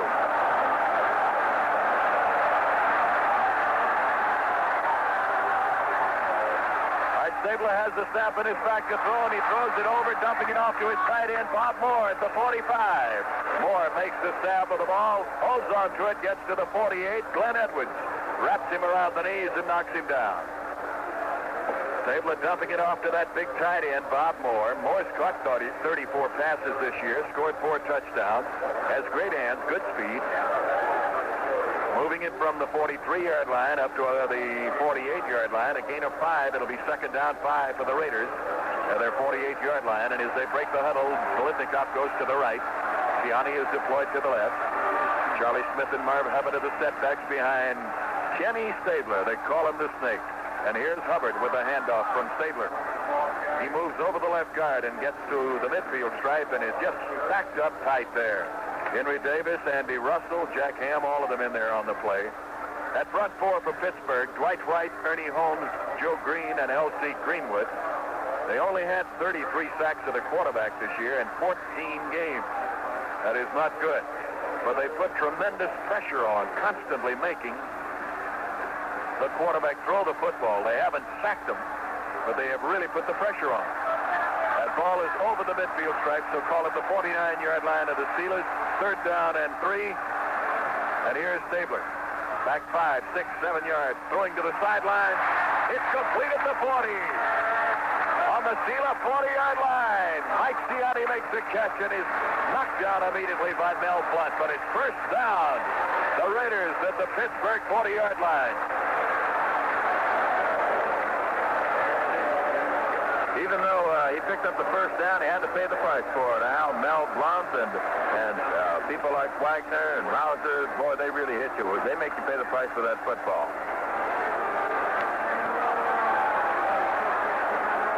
Along the sideline, Coach John Madden, 5 great years in pro football, watching his team as they line up at the 39 with a first down. As Davison taking the handoff, trying to turn the left side, can't get around the corner, gets to the 40-yard line, is hit down almost immediately by Blount. The biggest problem that time was George Beeler getting shoved out of his lane as he tried to go wide to his left. He got pushed out behind the back, so he was of no use at all as a blocker.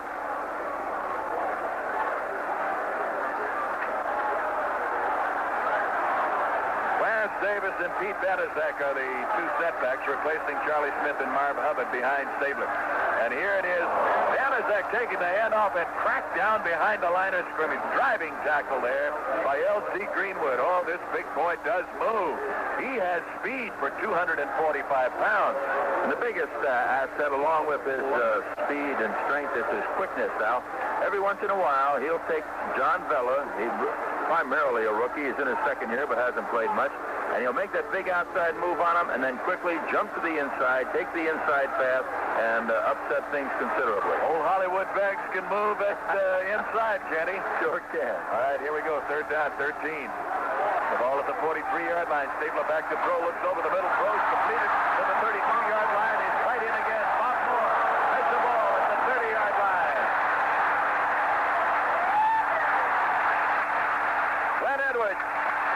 Glenn Edwards makes a stop at the 29 along with George Webster.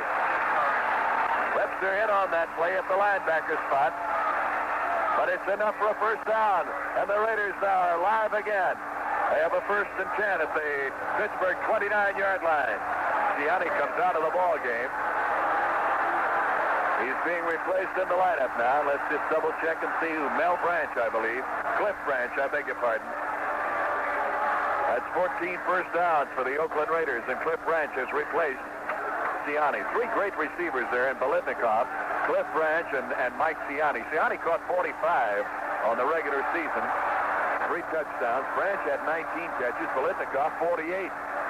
First down. Raiders at the Pittsburgh 29, and the handoff on the end around to the big tight end, running with the football, Bob Moore. Moore coming from the left side, taking the handoff on the end around and getting down to the 27. Jack Ham and L.C. Greenwood stop him at the 26-yard line. As a gain of 3, and that may have been the first time this year that Big Bob Moore's had a chance to run the end around. I haven't seen it. They used to use it a lot when Raymond Chester was here in Oakland, but Bob Moore, not having the reputation for speed that Chester did, they didn't use it much this year.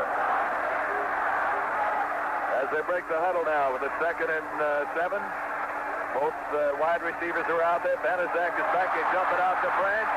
Stabler hits Branch at the 20-yard line, and Cliff has a first down again. He's at the 19. Oh, talk about flooding the zone there. They really poured it on there with Branch, with Biletnikoff, with Banaszak, with Davis. I don't think anybody was back there with Stabler at all. He had everybody out there looking to get somebody open. And his first down for Oakland at the Pittsburgh 18-yard line. 13-7. The Raiders lead the Pittsburgh Steelers. 4:28 remaining in the 3rd period here at the Coliseum in Oakland, California. Stabler under the center with a snap, and from the eye, he gives it off to Charlie Smith. Smith has come back into the game. He's in there with Banaszak, and it's Smith who cracks over the right tackle down to the 16-yard line. Henry Davis and Jack Ham, the two linebackers. The strong side man in the middle, Mike. Make the stop at the 15-yard line.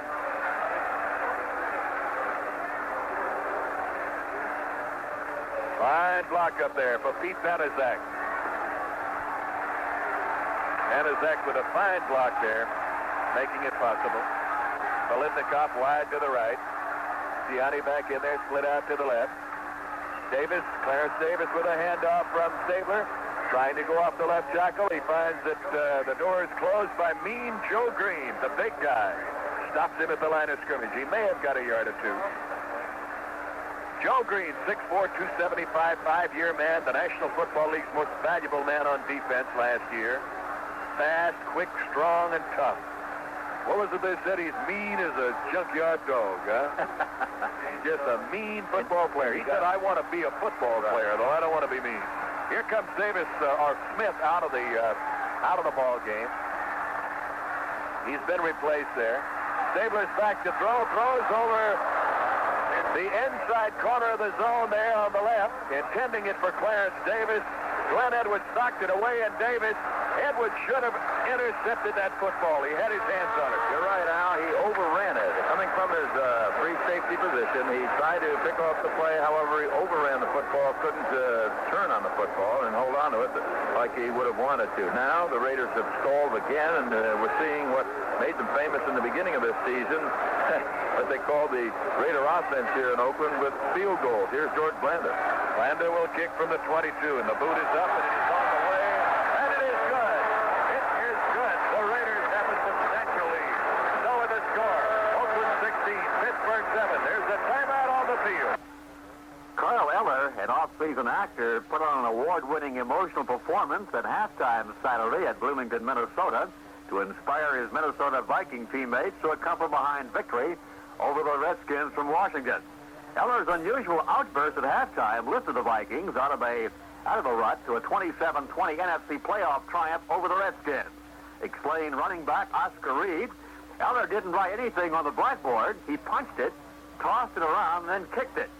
The Vikings came out, scored 24 points in the second half, after trailing 7-3 at halftime to turn the game away. He turned the game around. Eller said his halftime talk was a spur-of-the-moment thing.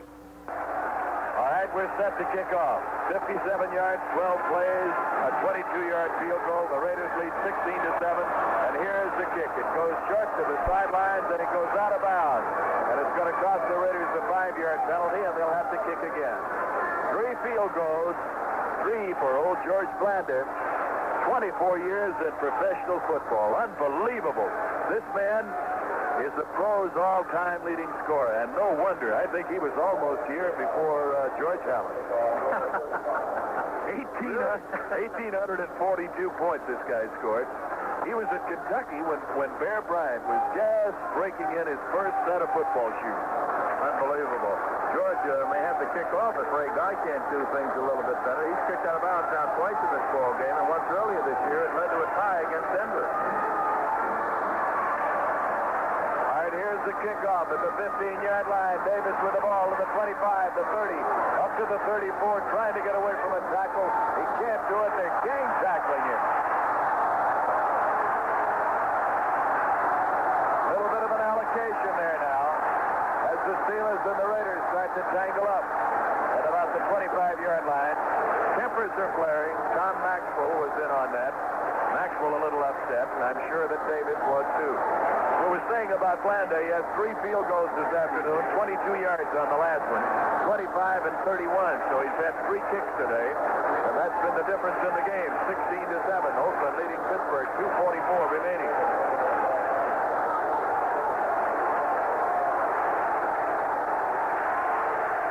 All right, Pittsburgh with the ball at their 35-yard line, where the line of scrimmage is, has a first down.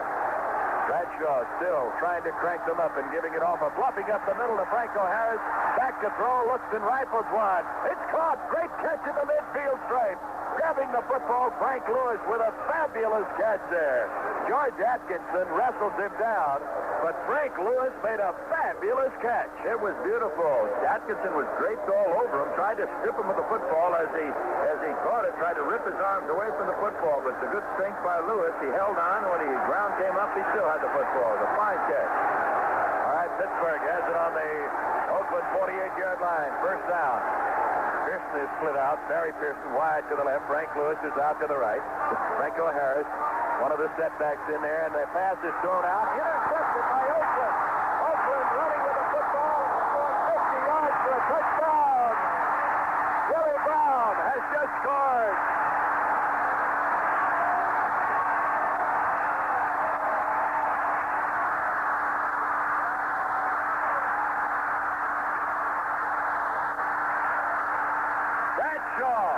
Bradshaw was throwing for Preston Pearson, rolling out of the backfield. Willie Brown cut in front, took the football at the midfield stripe.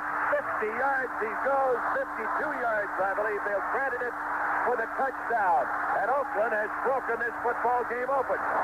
Willie Brown read the offensive pattern beautifully. What he did was roll to his zone, started to roll to his zone, the safety zone. He had flat coverage. As Pearson came out of the backfield, he stopped, cut in front of him, and picked off the football. He tipped it like a basketball, then grabbed it and ran it in. Here's the point after boot by George Blanda. It is good. So, Oakland has grabbed the lead now, 23-7. Our stations, our friends all down the network line need a little extra time, so why don't we take 60 seconds timeout right now for all of our stations on today's game.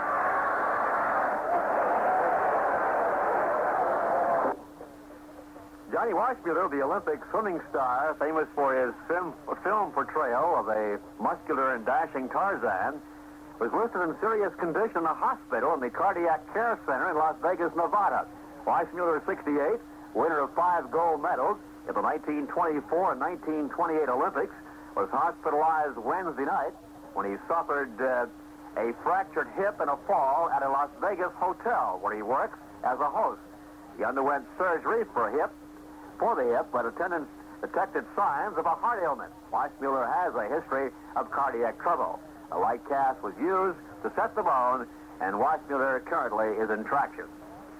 Well, as was mentioned, Al Wester, Oakland has opened it up with that interception, and Pittsburgh was just beginning to come back and try to offset the field goal kicking 3 by ageless George Blanda.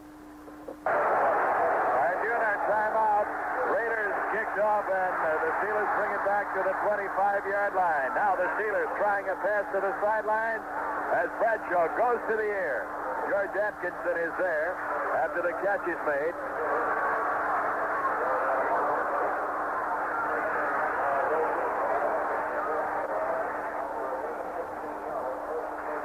It's up at the 39-yard line. Frank Lewis making the catch on the sidelines. Run out of bounds by George Atkinson.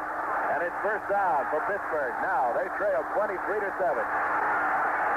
Bradshaw brings him up to the line of scrimmage. Quick snap, back to throw. Not taking too much time. The pressure on. Rifles it over. Intercepted at the 30-yard line. And once again, picking it off. George Atkinson this time has the football. Brings it back to the 40-yard line. The Raiders have blown it open again with a second interception in 2 series of downs. Terry Bradshaw forced the ball that time. He threw definitely right into the coverage. And in fact, he overthrew his man, Frank Lewis, who the ball was intended for. And sitting back there, George Atkinson. What a beautiful play by George. Read the pass beautifully. And Terry Bradshaw getting in trouble now, forcing his passes into the coverage. He's done it twice in a row. And the Raiders lead, 23-7. Oakland's football, they picked off 3 today. Brown, Atkinson, and Villapiano, all 3. First down. The ball is at the 38-yard line of Oakland. They have a 1st and 10 there, and here's Kenny Stabler under the center. The snap and the handoff. Charlie Smith sweeping the left end, turns the corner to the 45, to the midfield stripe, down the sideline to the 35, to the 30, the 25. He's punched from behind. Charlie Smith really turned it on. Mike Wagner finally gets him on the far far sidelines and knocks him out at the 23-yard line. He just flat out ran the quarterback, Al. Flat out ran him. And then at the 50-yard line, he jumped over Henry Davis. Henry didn't expect it. He dove at his knees. Charlie Smith jumped back and over him, picking up more yardage. What a great run by Charlie Davis. 31 yards on the play, and Oakland now leading in the ballgame 23-7 with a minute and 19 remaining here in the third quarter at the Coliseum. Has a first down, first and 10 at the Pittsburgh 23-yard line. Tiani and Biletnikoff are spread, and here's the handoff instead to the running back, Clarence Davis, and Davis sweeps and turns on the right tackle spot and gets down to the 20-yard line as Andy Russell comes up to meet him. Russell makes the tackle at the 20. Give him an extra yard and a half or two as he falls forward to the 18-yard line. A gain of 4 yards on the play. It'll be second down and 6. Oakland at the Pittsburgh 18-yard line. And the Steelers have really run into a football team that is wrapped up. Giovanni, the big center, veteran center, 14 years, 196 straight games over the ball. Snap, the handoff. This time to Davis. Davis wide to the left, turns in over the tackle, inside the 15. He's down to the 14-yard line. Mel Blount, along with Henry Davis, finally stopping him. This defensive unit of Pittsburgh really being made Dick Williams still property of the Oakland A's, with Williams having been snatched from beneath their Christmas tree and replaced by stocking full of coal by Cronin and A's owner Charles O. Finley. The Yanks now face a decision of either, number one, finding a new manager to replace the departed Ralph Houck, or two, compensating Finley with some prize players. While Finley has previously demanded players such as All-Stars Bobby Mercer and Thurman Munson as payment for the right to sign Williams, in recent weeks, he softened his asking price to the two prize Yankee firemen, outfielder Otto Velez and pitcher Scott McGregor. But now appear the Yankees, if a lesser compensation with Finley can be agreed upon, will have to find a new manager while Williams sits out the 2 remaining years of his contract. 19 first downs for the Raiders. The Pittsburgh Steelers have only 7. It has not been a Steeler day. The ball is at the Steeler 14-yard line. Oakland, Kenny Stabler, the young quarterback, to the sideline, talking to his coach. He came off of the bench in 1973 to become the leading passer, the top passer in the American Football Conference. He ran 21 yards for a touchdown last year in the fourth quarter against Pittsburgh in the playoffs. Might add, too, Al, that Kenny Stabler in his first year as a starter has set the team record with that pass percentage, completion percentage. And as you look over the great quarterbacks that have played here, that's some kind of a feat. Oakland comes up to the line of scrimmage. It's the Pittsburgh 14. Third and 2. Stabler looking over the defenses. Hubbard and Smith are his setbacks, and he busted them. Back to throw. Looks. Throws out of the flat. It's complete to Charlie Smith at the 8-yard line. Smith is knocked out of bounds by Mel Blount. Blount bounces him out at the 8-yard line. John Madden has got to be happy along the sidelines. He waited a long time for this. The last 3 meetings with the Steelers, he's come out on the short end of the score. And now he will have a chance to go against the winner of the Cincinnati-Miami football game that'll be played tomorrow. I'll be in Miami, flying there tonight to broadcast that game. Van Patrick will follow with a play-by-play of the Rams and the Cowboys. All right, it's first and goal. Oakland at the Pittsburgh 7-yard line, and here's the handoff to Charlie Smith, sweeping wide to the left. He turns the corner, can't make it around. He's down to the 6-yard line. Again, Mel Blount is over there. Along with Blount is Dwight White, the big defensive right end. While we've got a moment, let's pause 10 seconds for station identification. This is Mutual, your news and sports radio network. And this is the American Forces Radio and Television Service.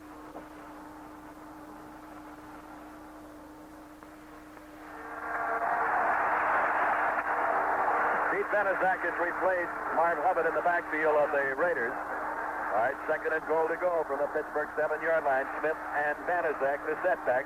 And it's Benezak with a handoff. Wide to the right, turns back in, puts his head down, gets to the 5. He ran right into the strong safety, Mel Wagner.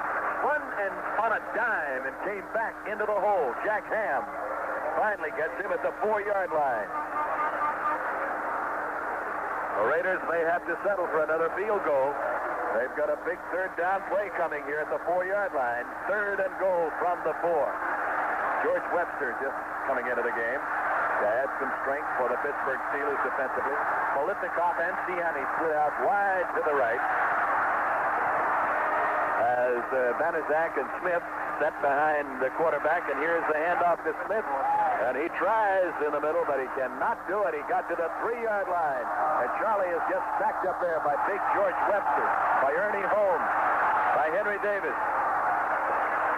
That will call for George Blanda, the old pro and the big toe, to come in. He's already had 3 field goals today. He'll try and make it 4, Monty. And it looked to me that that time the Raiders just wanted to get good field position with George. It's really tough to kick a field goal that close in. You've got to get the ball up off the ground real quickly so that you don't hit under that bar. Stabler will hold the ball at the 10-yard line. Here it is. It's down, it's up, and it's good. It is good. The Oakland Raiders take the lead 26-7. So there's a timeout with the score. Oakland 26, Pittsburgh 7. Now this word. Well, it's the same old frustration. We've only had one offensive touchdown by Oakland today, and we've kicked 4 field goals. I say we only because I live across the bay in San Francisco. At any rate, it's been frustrating all year to see this situation whereby the Raiders will go 40, 50, 60 yards on a drive and then have to settle for a field goal from the 10-yard line or the 5-yard line in. It's been very frustrating. The fans in the Bay Area have said we're watching the Raider offense, and I'm sure they're thinking that right now after the 4 field goals by George Blanda. Thanks to the defense and Willie Brown running in the touchdown from 54 yards out on an interception, it did give the Raiders some breathing room. So we're seeing the old story, 60, 50, 40 in stalling, and then the field goal from the Raiders.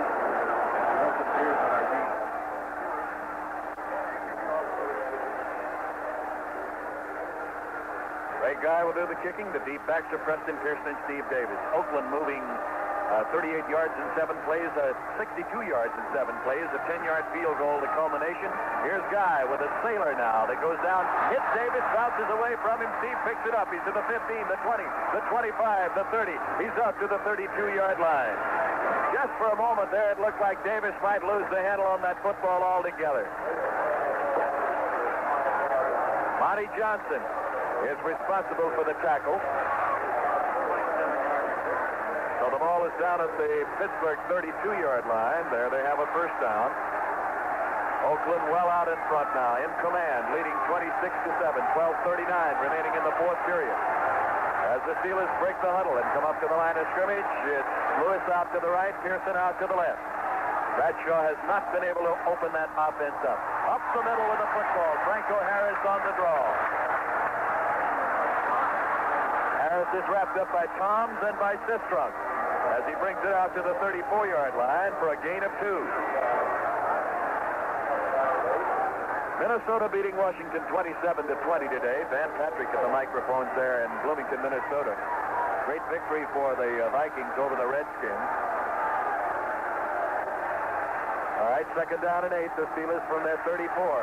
Bradshaw way back in the pocket, over to the left, looks and goes to the sideline, throws it over the head of the intended receiver, out of bounds. Barry Pearson at the 45-yard line of the Raiders. Had no chance at that football, way over his head.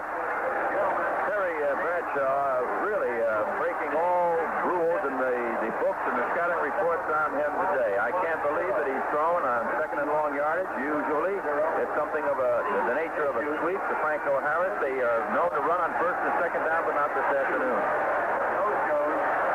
All right, Lewis is wide to the right. Barry Pearson deployed to the left. The setbacks are spread wide. And in the game, incidentally, is Frenchie Fuqua. But back goes the quarterback to throw. Bradshaw will run at the 35. He gets to the sidelines, out of bounds at about the 38-yard line. And there's the flag, a personal foul. As Bradshaw got to the sidelines, he was hit from behind. And I think that caused the flag to be thrown. Phil Villapiano was the guy that tried to take a little shot at Terry Bradshaw. As he got to the sidelines, Terry was on his way out of bounds, definitely going out to stop the clock and, of course, stay away from any physical abuse. However, Phil Villapiano came in and took the shot. Now John Madden is really upset about the call. Well, Madden may be upset about the call, but looking here with the glasses from the sidelines, it was quite justified, unfortunately. That was the 7th first down as they step off the yardage, and they put the ball on the 49-yard line of Oakland. First down, Pittsburgh at the Oakland 49. Fuqua and Pearson are the setbacks behind the quarterback, and right up the middle goes Bradshaw. Villapiano and Sistrunk are on top of him as he reaches the 45-yard line for a gain of 4. With this Oakland defensive unit, linebacker coach Don Shinnick calls all the defensive signals from the sideline. Incidentally, that front four, Klein, Tony Klein, Otis Sistrunk, Art Tom, and Horace Jones have 40 quarterback sacks this year. Second down, 6. Back to throw, dumping it off to Fuqua. He's got it at the 40. He's inside the 40 to the 38-yard line. And Bradshaw reaching Fuqua with that little rollout pattern out of the backfield has the first down now at the 38-yard line of the Raiders. Willie Brown's tough to shake in that secondary. He really reacts from that zone defense. He's a great little football player. Big interception. He ran back for a touchdown. Help. First down, and back goes Bradshaw. Throws to Fuqua again at the 40, to the 35. Frenchie goes out of bounds, is hit out of bounds at the 28-yard line. Villapiano coming across, bounces him out after Tony Klein cut him into the sideline. Villapiano finally hit him out. Villapiano really taking some shots now. He was upset at that call where they had him for roughing Terry Bradshaw. So what he's doing now is taking the shots without putting his arms and elbows out. Really diving that shoulder into people. Monte Stickles, Bob Coffey, Al Wester, our mutual crew on the west coast of the Coliseum. 26-7, Oakland leading Pittsburgh, 4th period. Pittsburgh trying to score. Back goes the snap, the handoff. Fuqua up the middle to the 20, inside the 20. He's to the 17-yard line. And Villapiano moving over again, making the tackle. Sammy Davis, the left guard of the Steelers, with a great block up front to spring him loose. There's another first down for Pittsburgh. The ball is at the Raiders' 17-yard line. Pittsburgh moving. Barry Pearson wide to the left. Frank Lewis split out to the right. 10 first downs for Pittsburgh. And Fuqua on the handoff from Bradshaw. Stopped cold. Toms and Sistrunk, the two big tackles of the Raiders, stop him right at the line of scrimmage. He may have gained a yard, but no more. At the 16-yard line, the ball has been placed down. It's second down and 9. Pittsburgh on the Oakland 16. Pearson and Lewis are wide. The tight end split out just a little. Back to throw. Bradshaw going into the end zone. Incomplete. Flag on the play. Flag thrown down there at about the 2-yard line. And let's see the preliminary indication. It's against the Raiders. Apparently against the Raiders, half the distance to the goal. George Atkinson may be the man they call that on. Now, let me say this. A year ago, just about this time, about 15 miles across the water, we saw the 49ers and the Cowboys fighting like this, too. 9 minutes, 32 seconds to go in a ball game. It's not inconceivable that Pittsburgh could score 3 touchdowns and win. You know, you said the same thing about Dallas, and it happened. All right, first down. on the 11-yard line. Bradshaw is back in the pocket. Looks over the middle. Can't find anybody. Throws at the last moment. Flag high in the air. Bradshaw getting rid of the football because Tony Klein had him. And Bradshaw intentionally grounding the football. It's going to cost him yardage.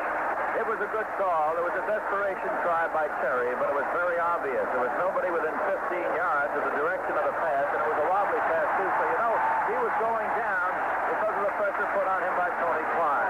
Good call by the referee. Here's Dave Williams coming back into the game. And the big tight end, John McMakin, is going out for the Steelers as the ball is stepped off by the official back to the 26-yard line. It's on the Raider 26. It will be second down and 25 yards to go. They'd have to go to the 1-yard line for a first down. And here's Bradshaw almost slipping down as he goes back in the pocket to throw. Look, throws for the sidelines, intending there for Barry Pearson, and Pearson wasn't close to the football. Nehemiah Wilson was the man on the coverage over there. That would be the area most suspect to pass against, not because Wilson is not a good defender, but because he is not quite as fast as he was one time. The 9-year veteran from Grambling has played some football in his day with Denver, and then by the New York Jets he was picked up. But he's a little man. He's only 6 feet, 165 pounds. And that's the kind of size you like to work on. 4,552 no-shows today, incidentally. 51,110 are on hand. Looks like there's going to be a timeout called by Pittsburgh. So with the score, Oakland 26, Pittsburgh 7. There's the timeout on the field. The Notre Dame football squad again pushed indoors by snowy field at South Bend, Indiana, with temperatures and the teams worked on passing defense and pass drills today in preparation for its New Year's Eve Sugar Bowl clash at New Orleans with University of Alabama. Coach Ara Pacision said Saturday's workout in the morning was better than Friday's when the squad appeared in uniform for the first time since the December 1st game against the University of Miami. Timing was better, he said. Both offensive and defensive teams got a workout for the offensive running against Alabama defensive patterns. Both morning and afternoon sessions were held. Notre Dame getting set for the big one. That should be as far as it looks on paper right now, looks like the best game of the 4 major bowl games. That's on New Year's Eve. That started last year. There used to be 4 games, of course, on New Year's Day. The other 3 will follow in order, starting with the Cotton Bowl on New Year's afternoon. Let's check other items.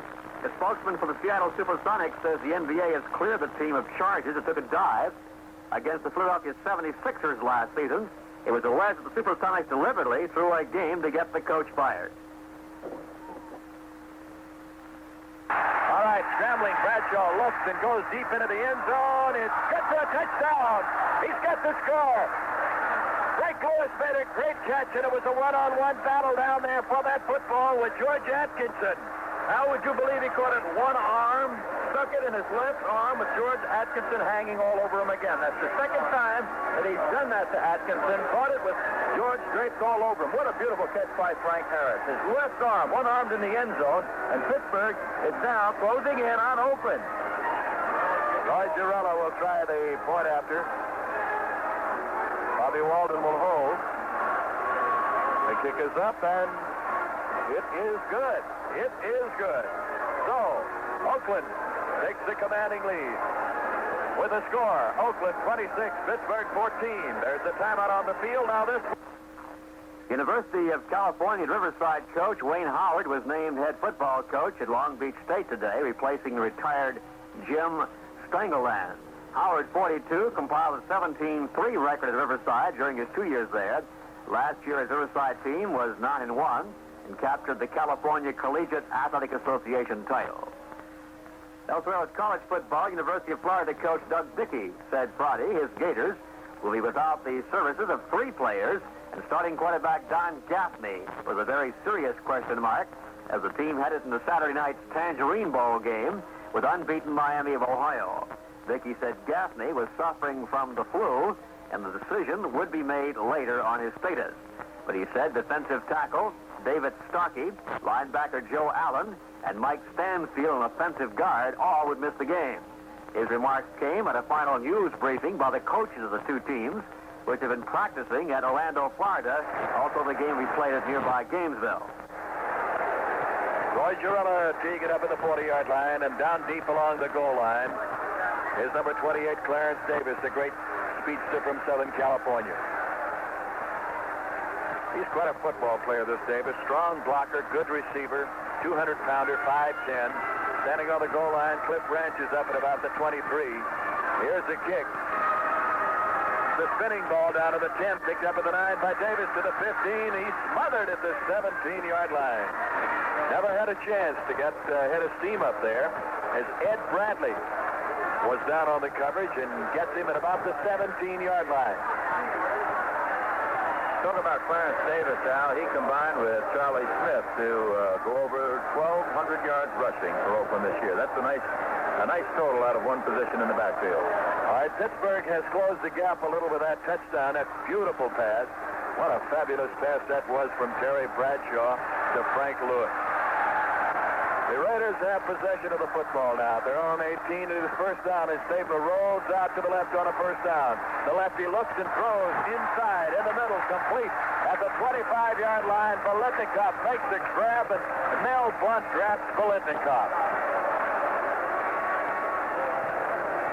The ball will be placed down at the 26-yard line.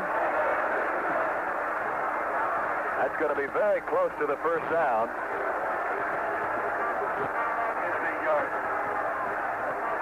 Monte, Stickles, Bob Coffey, Al Wester, our mutual crew on the West Coast. Second down, about a yard to go.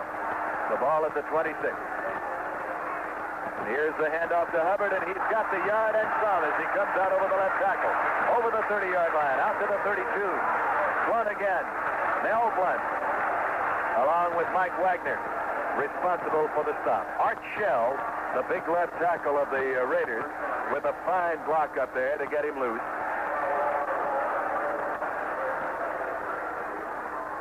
Take that to 33-yard line, where the Raiders have possession. Their own 33. Ciani wide to the left. Bolitnikoff is deployed to the right. Both setbacks are spread. Stabler is back. He looks and he throws, and he's got Ciani with a great catch on the sidelines at the 47-yard line of Pittsburgh. Mike Wagner and Mel Blunt are the two men that he beat. Now, mind you, this is the same great defensive unit that was tops in the National Football League in interceptions. 37 interceptions. Blunt had 4. Edwards had 6. Mike Wagner had 8. John Rouser had 6. And this afternoon, they have done nothing against a pass that has been really sensational. Kenny Stabler really picking the dead spots in that zone. That time he just lofted it to Ciani, running a beautiful pattern to the sideline. Here's Hubbard breaking over the left guard, going right up the middle between Gene Upshaw and Jim Otto to the 45, down to the 43. Andy Russell has him at that point. I don't know what it is, Al, but the Pittsburgh Steelers, the people you call the Steel Curtain, seem to be standing around a little bit now. They're not gang tackling. They're not as aggressive as they were in the beginning of this ball game. Monty, they may be looking at that scoreboard. 26-14. The Oakland Raiders lead the Steelers. Got it hurt. Hubbard and Charlie Smith are the setbacks. They're strong to the left. Stabler barking out the signals, and he gets it to Hubbard, and Hubbard takes it to them. He's to the 40-yard line. He's going to be about 2 yards shy of the first down. Mean Joe Green finally making the stop. Andy Russell coming over to help. Russell, the captain of this defensive unit from Pittsburgh.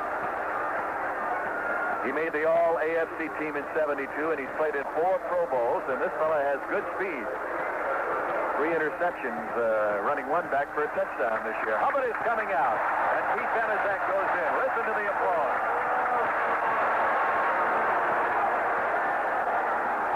Ciani and Bolitnikoff both are wide to the left this time. Here's Stabler sprinting out, looking, may run it out of bounds. It does. Goes into the bench. And we've got an injured football player down there, a Pittsburgh man who went into that bench too. Dwight White. He is holding that arm, and he may have broken an arm down there.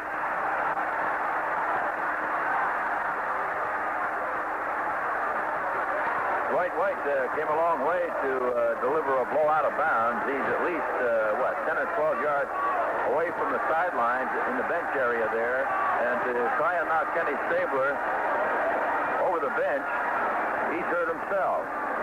You might call that poetic justice, I don't know, but certainly didn't have to go that far to try to deliver a blow that would put Stabler out. At any rate, he's having a problem now. Chuck Knowles is coming across the way. Knowles is hurrying over there. This is one of his key men, Dwight White, the big defensive right end from East Texas State, playing his third year in the pro ranks. They are going to put him on a stretcher. Now the benches actually are almost, well, they're just that. They're almost like park benches down there along the sideline. Right. And as Stabler was being cornered and run out on the sideline, White was trying to get Stabler pinned in and get him out of bounds, and both of them went completely out of the playing field, into the benches and over the benches, and down there, injured, is the big young man, the big youngster from East Texas State. Now they've got him up on his feet. He is walking. And there's a round of applause, and it's good to see him up and moving. Well, he's going to have to wait and go around the playing field because there'll be a replacement in there for him. Craig Hanneman has replaced White. Now they're going to let him come across the field instead of waiting. Here's the point on that, Al. It surprised me that they were going to first consider letting him sit, or rather stand on the Oakland Raiders sideline. You know, it's a penalty. If you go off the wrong side of the field, you can't go out through the end zone. You have to go across and go up on your side of the field, or it's a penalty. And in this situation, it might have been a first down if it had gone against the Steelers. So a technical point, they've now let him go off the field. Blanda will try another field goal. Big George is in, and this time from the 49-yard line. It's placed down, and he kicks. It's going to be sharp. It's picked off there. Glenn Edwards has the ball back to the 10-yard line. He's got the football, but he's drawn a lot of company. He is just absolutely sacked up at the 12. There's 5 black jerseys around him there from the Oakland Raiders side. So a field goal that this time is short gives the ball back to the Steelers. And Pittsburgh, with 6 minutes of playing time remaining in the ball game, trail the Oakland Raiders 26-14. We'll tell you again that earlier today, the Minnesota Vikings beat the Washington Redskins 27-20. I see there's a timeout down there now, so with the score, Oakland 26, Pittsburgh 14. Now this word. Now last year we talked how the Cowboys came back late in the ball game, scored 3 touchdowns, beat San Francisco, when it looked like San Francisco had everything wrapped up. Well, with 9 minutes and 32 seconds to go in this football game, it appeared that the Steelers might have a chance of doing something like that. However, a long drive here by the Raiders that didn't materialize in a score has put the Pittsburgh Steelers now at their 12-yard line. So with 6 minutes and 3 seconds to go, it's going to be a big chore for the Steelers to come back and put a few more points on the scoreboard. However, you never know. An onside kick, a mistake here and there, a big play to put them back in the ball game. It's not entirely impossible. Terry Bradshaw is the type of a guy to do it. He never quit when they were behind in Miami. So let's see what Terry has to do.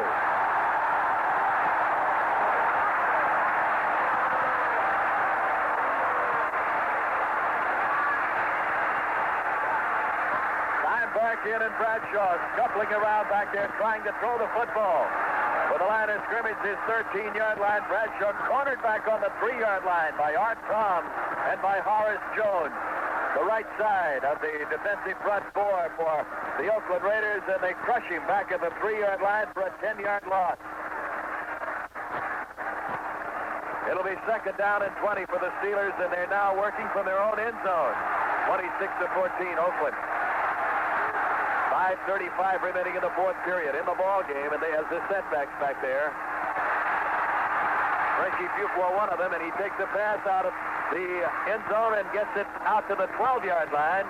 Coming to the sidelines, goes out of bounds at about the 12. Terry Bradshaw throwing to him, and George Atkinson pushing him out.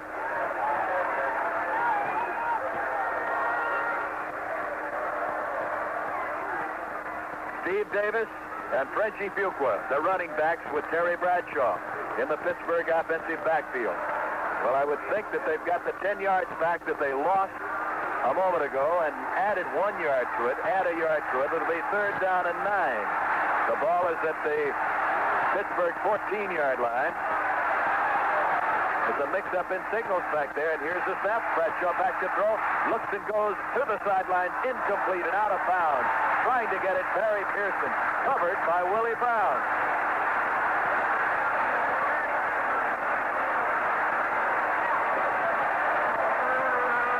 Well, that took some guts to throw that.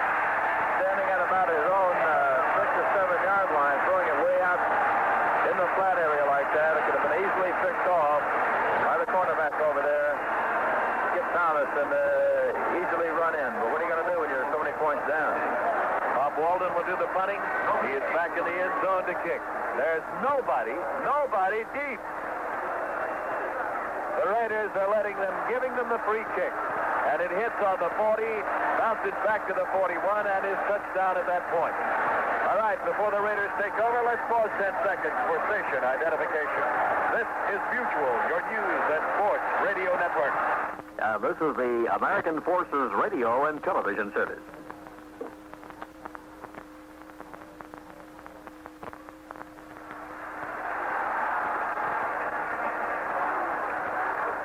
Here are the Raiders in possession now. 5:11 on the clock, 26-14, Oakland leading. First down at their own 43-yard line, and Hubbard with the ball out to the 45, to the midfield stripe. He's in Pittsburgh territory, down to the 40-yard line. Marv Hubbard with a great run there, 17 yards. Mel Blunt getting up off of the ground, and Glenn Edwards in to assist on it. Breaking right over the tackle with Art Shell and Gene Upshaw there, opening ground for it. Hubbard's coming to the sidelines now, and Pete Banaszak goes in to replace him. Banaszak will be one of the setbacks along with Charlie Smith. That ball is at the 41-yard line of Pittsburgh. First down for Oakland. Kenny Stabler all the way at quarterback. Hands under the center. The handoff to Smith. Starts to the right, then breaks back up the middle. Goes down the chute. He's down to the 36-yard line. Andy Russell has him at that point. All right, Hubbard is coming right back in. Banaszak is coming right back out. A gain of 5 yards on the play. Second down, 5. Oakland with the ball at the 36-yard line of the Pittsburgh Steelers. 3:58 and the clock running. 26-14. The Oakland Raiders lead the Pittsburgh Steelers. The shadows of the evening now beginning to creep into Oakland and into the end of the Coliseum. Gianni is wide to the left. Fred Biletnikoff to the right. But this is a running game, and it is off to bat to Hubbard, and Hubbard is down to the 30, to the 26-yard line before he's finally wrestled down. He has the first down and then some. Marv Hubbard, 9 yards on the play. First down, Oakland. I guess if you want to kill a clock, Al, there's no better way than to give it to Marv Hubbard on the ground. I get a kick out of the sign across the way. It says it's not nice to fool Mother Hubbard. Charlie Smith is out. Clarence Davis is in as a setback. 11 first down for Pittsburgh, 24 for Oakland. And here is Hubbard. Hubbard at the 20. Hubbard at the 15. Hubbard is down to the 12-yard line. Oh! Jack Ham and Glenn Edwards finally get him at that point and bring him down.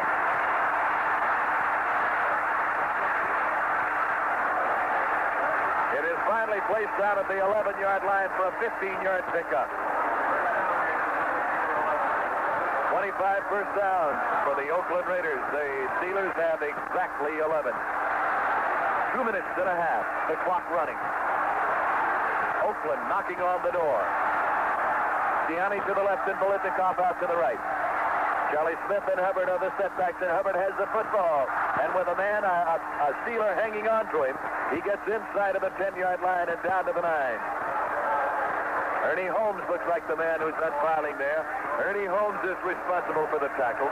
Dwight White is back in the game, and White also was in on it. There is the 2-minute warning. The 2-minute warning. Well, let's see what we can do for our stations now. Many of our stations along the network line need an extra minute, so let's pause 60 seconds for all of our stations.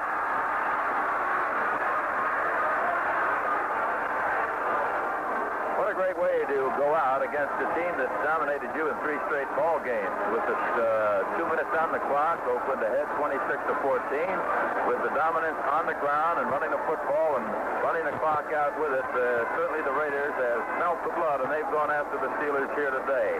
You mentioned, Al, at one point last evening, it might be that the Pittsburgh Steelers are a little complacent, maybe not ready for this team. I'll tell you one thing, the Raiders came to play today, and it was reminiscent of the game here a couple of weeks ago when they really handed the tough defeat on the Kansas City Chiefs 37-7. Now it's off to, or maybe here next week, against the winner of Miami and the Cincinnati game, which incidentally you'll be doing tomorrow in Miami. It's going to be a great lineup of games again tomorrow for Mutual.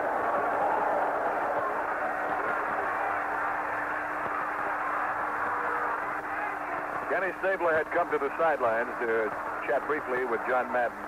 He has a second down situation coming up. The Raiders have the ball at the Pittsburgh 9-yard line. We're inside of the 2-minute mark now. Both wide receivers, Siani and Biletnikoff, are strong to the left. Kenny Stabler up under the center with a snap. Back to throw. Maybe trying something here now. Now he rolls out to the right, looks and throws it out there. Releases it to the tight end, Bob Moore. And Moore is down to the 2-yard line as John Rouser pins him on the sideline. That was an afterthought because Moore was actually designated as a blocker on the play, and he was doing...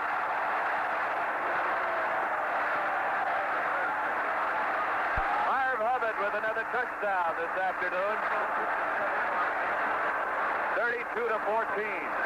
The Oakland Raiders ahead. Tomorrow, 12:45 Eastern Standard Time, over many of these Mutual stations, I'll be broadcasting the Cincinnati-Miami Dolphin game, followed immediately by the Rams and the Dallas Cowboys. Van Patrick will be in Dallas. Here's the snap for the point after. The kick is up, and it is good. It is good. Oakland 33, Pittsburgh 14.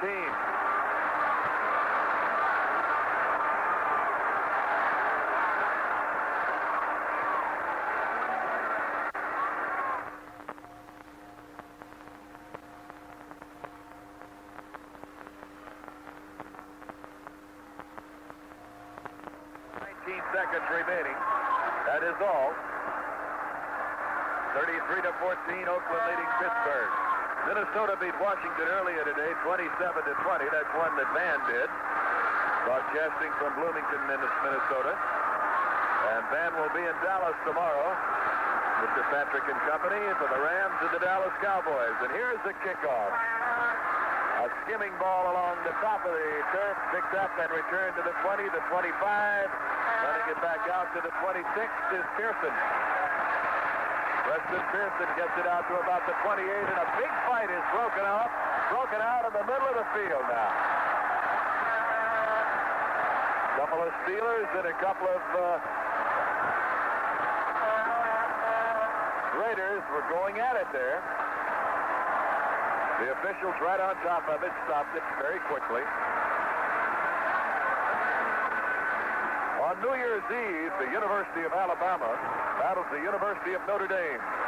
The Crimson Tide and the Fighting Irish. An exclusive radio broadcast comes your way from the Sugar Bowl Classic in New Orleans over the Mutual Sports Network. Mutual Sports proud to be your host for Alabama Notre Dame on New Year's Eve night. But don't forget tomorrow, 12:45 Eastern Standard Time, Cincinnati at Miami. I'll have that game, and it'll be followed immediately by the Rams and the Cowboys, and Van Patrick will be over there in Dallas. All right, the Steelers are up to the line of scrimmage, and here's Bradshaw back and throwing to the sideline. A screen set up. Frank Lewis has the ball out to the 40-yard line, steps out of bounds at that point to stop the clock. Pittsburgh would like to get on the scoreboard once more if possible. There's only 8 seconds remaining, though, Monte. I think it's academic at this point, but they're still trying. You saw them really give up when they didn't call a timeout with Oakland pounding at the door on the 1-foot line of the 1-yard line. Otis Siskunk gets a real big round of applause as he comes off. What a great job he did today, really carrying things up in that defensive line. Pearson and Lewis will split wide, and down they go. And back to throw is Bradshaw. He's got a lot of time. He's being pressured a little bit now. Looks and puts a long one in the air. It is caught. And out of bounds with the football. Frenchie Fuqua as the clock runs out. It's over. It's all over here. A final score. The Oakland Raiders 33. The Pittsburgh Steelers 14. And in just a moment, we'll present the wrap-up of today's game. Okay, we'll be going back to the Oakland Coliseum, as Al Lester mentioned, just a moment. Taking a look at the AFC All-Star team, which was announced this weekend. The Orange Juice Man and the men from Orange Country highlight the UPI 1973 American Football Conference All-Star team. O.J., who rewrote National Football League rushing statistics while leading the Buffalo Bills to their finest season in 7 years, was selected unanimously to the UPI team, was joined by 7 members of the world champion Miami Dolphins. Simpson, who ran for over 2,000 yards this season to break Jim Brown's single-season record, helped the Bills set a season rushing record for a club. The Dolphins dominated a good portion of the balloting. Paul Warfield was selected as wide receiver, Larry Little at guard, Jim Langer at center, Larry Zonka at running back, Bill Stanfield at defensive end, Dick Anderson at strong safety, and Jake Scott at free safety. Anderson's 29 votes were second only to Simpson's unanimous total. The remainder of the AFC All-Star offensive unit includes Charlie Johnson of Denver at quarterback, Ron Shanklin at Pittsburgh at wide receiver, Odoms of Denver, and Shell of Oakland. In today's game, as chosen by our board of experts, Roger Williams, the executive sports editor of the San Francisco Examiner, Tom Lamar of the Oakland Tribune, and Al Abrams of the Pittsburgh Post-Gazette, they have chosen quarterback Kenny Stabler for a super job for the Oakland Raiders for leading them to a big 33-14 victory.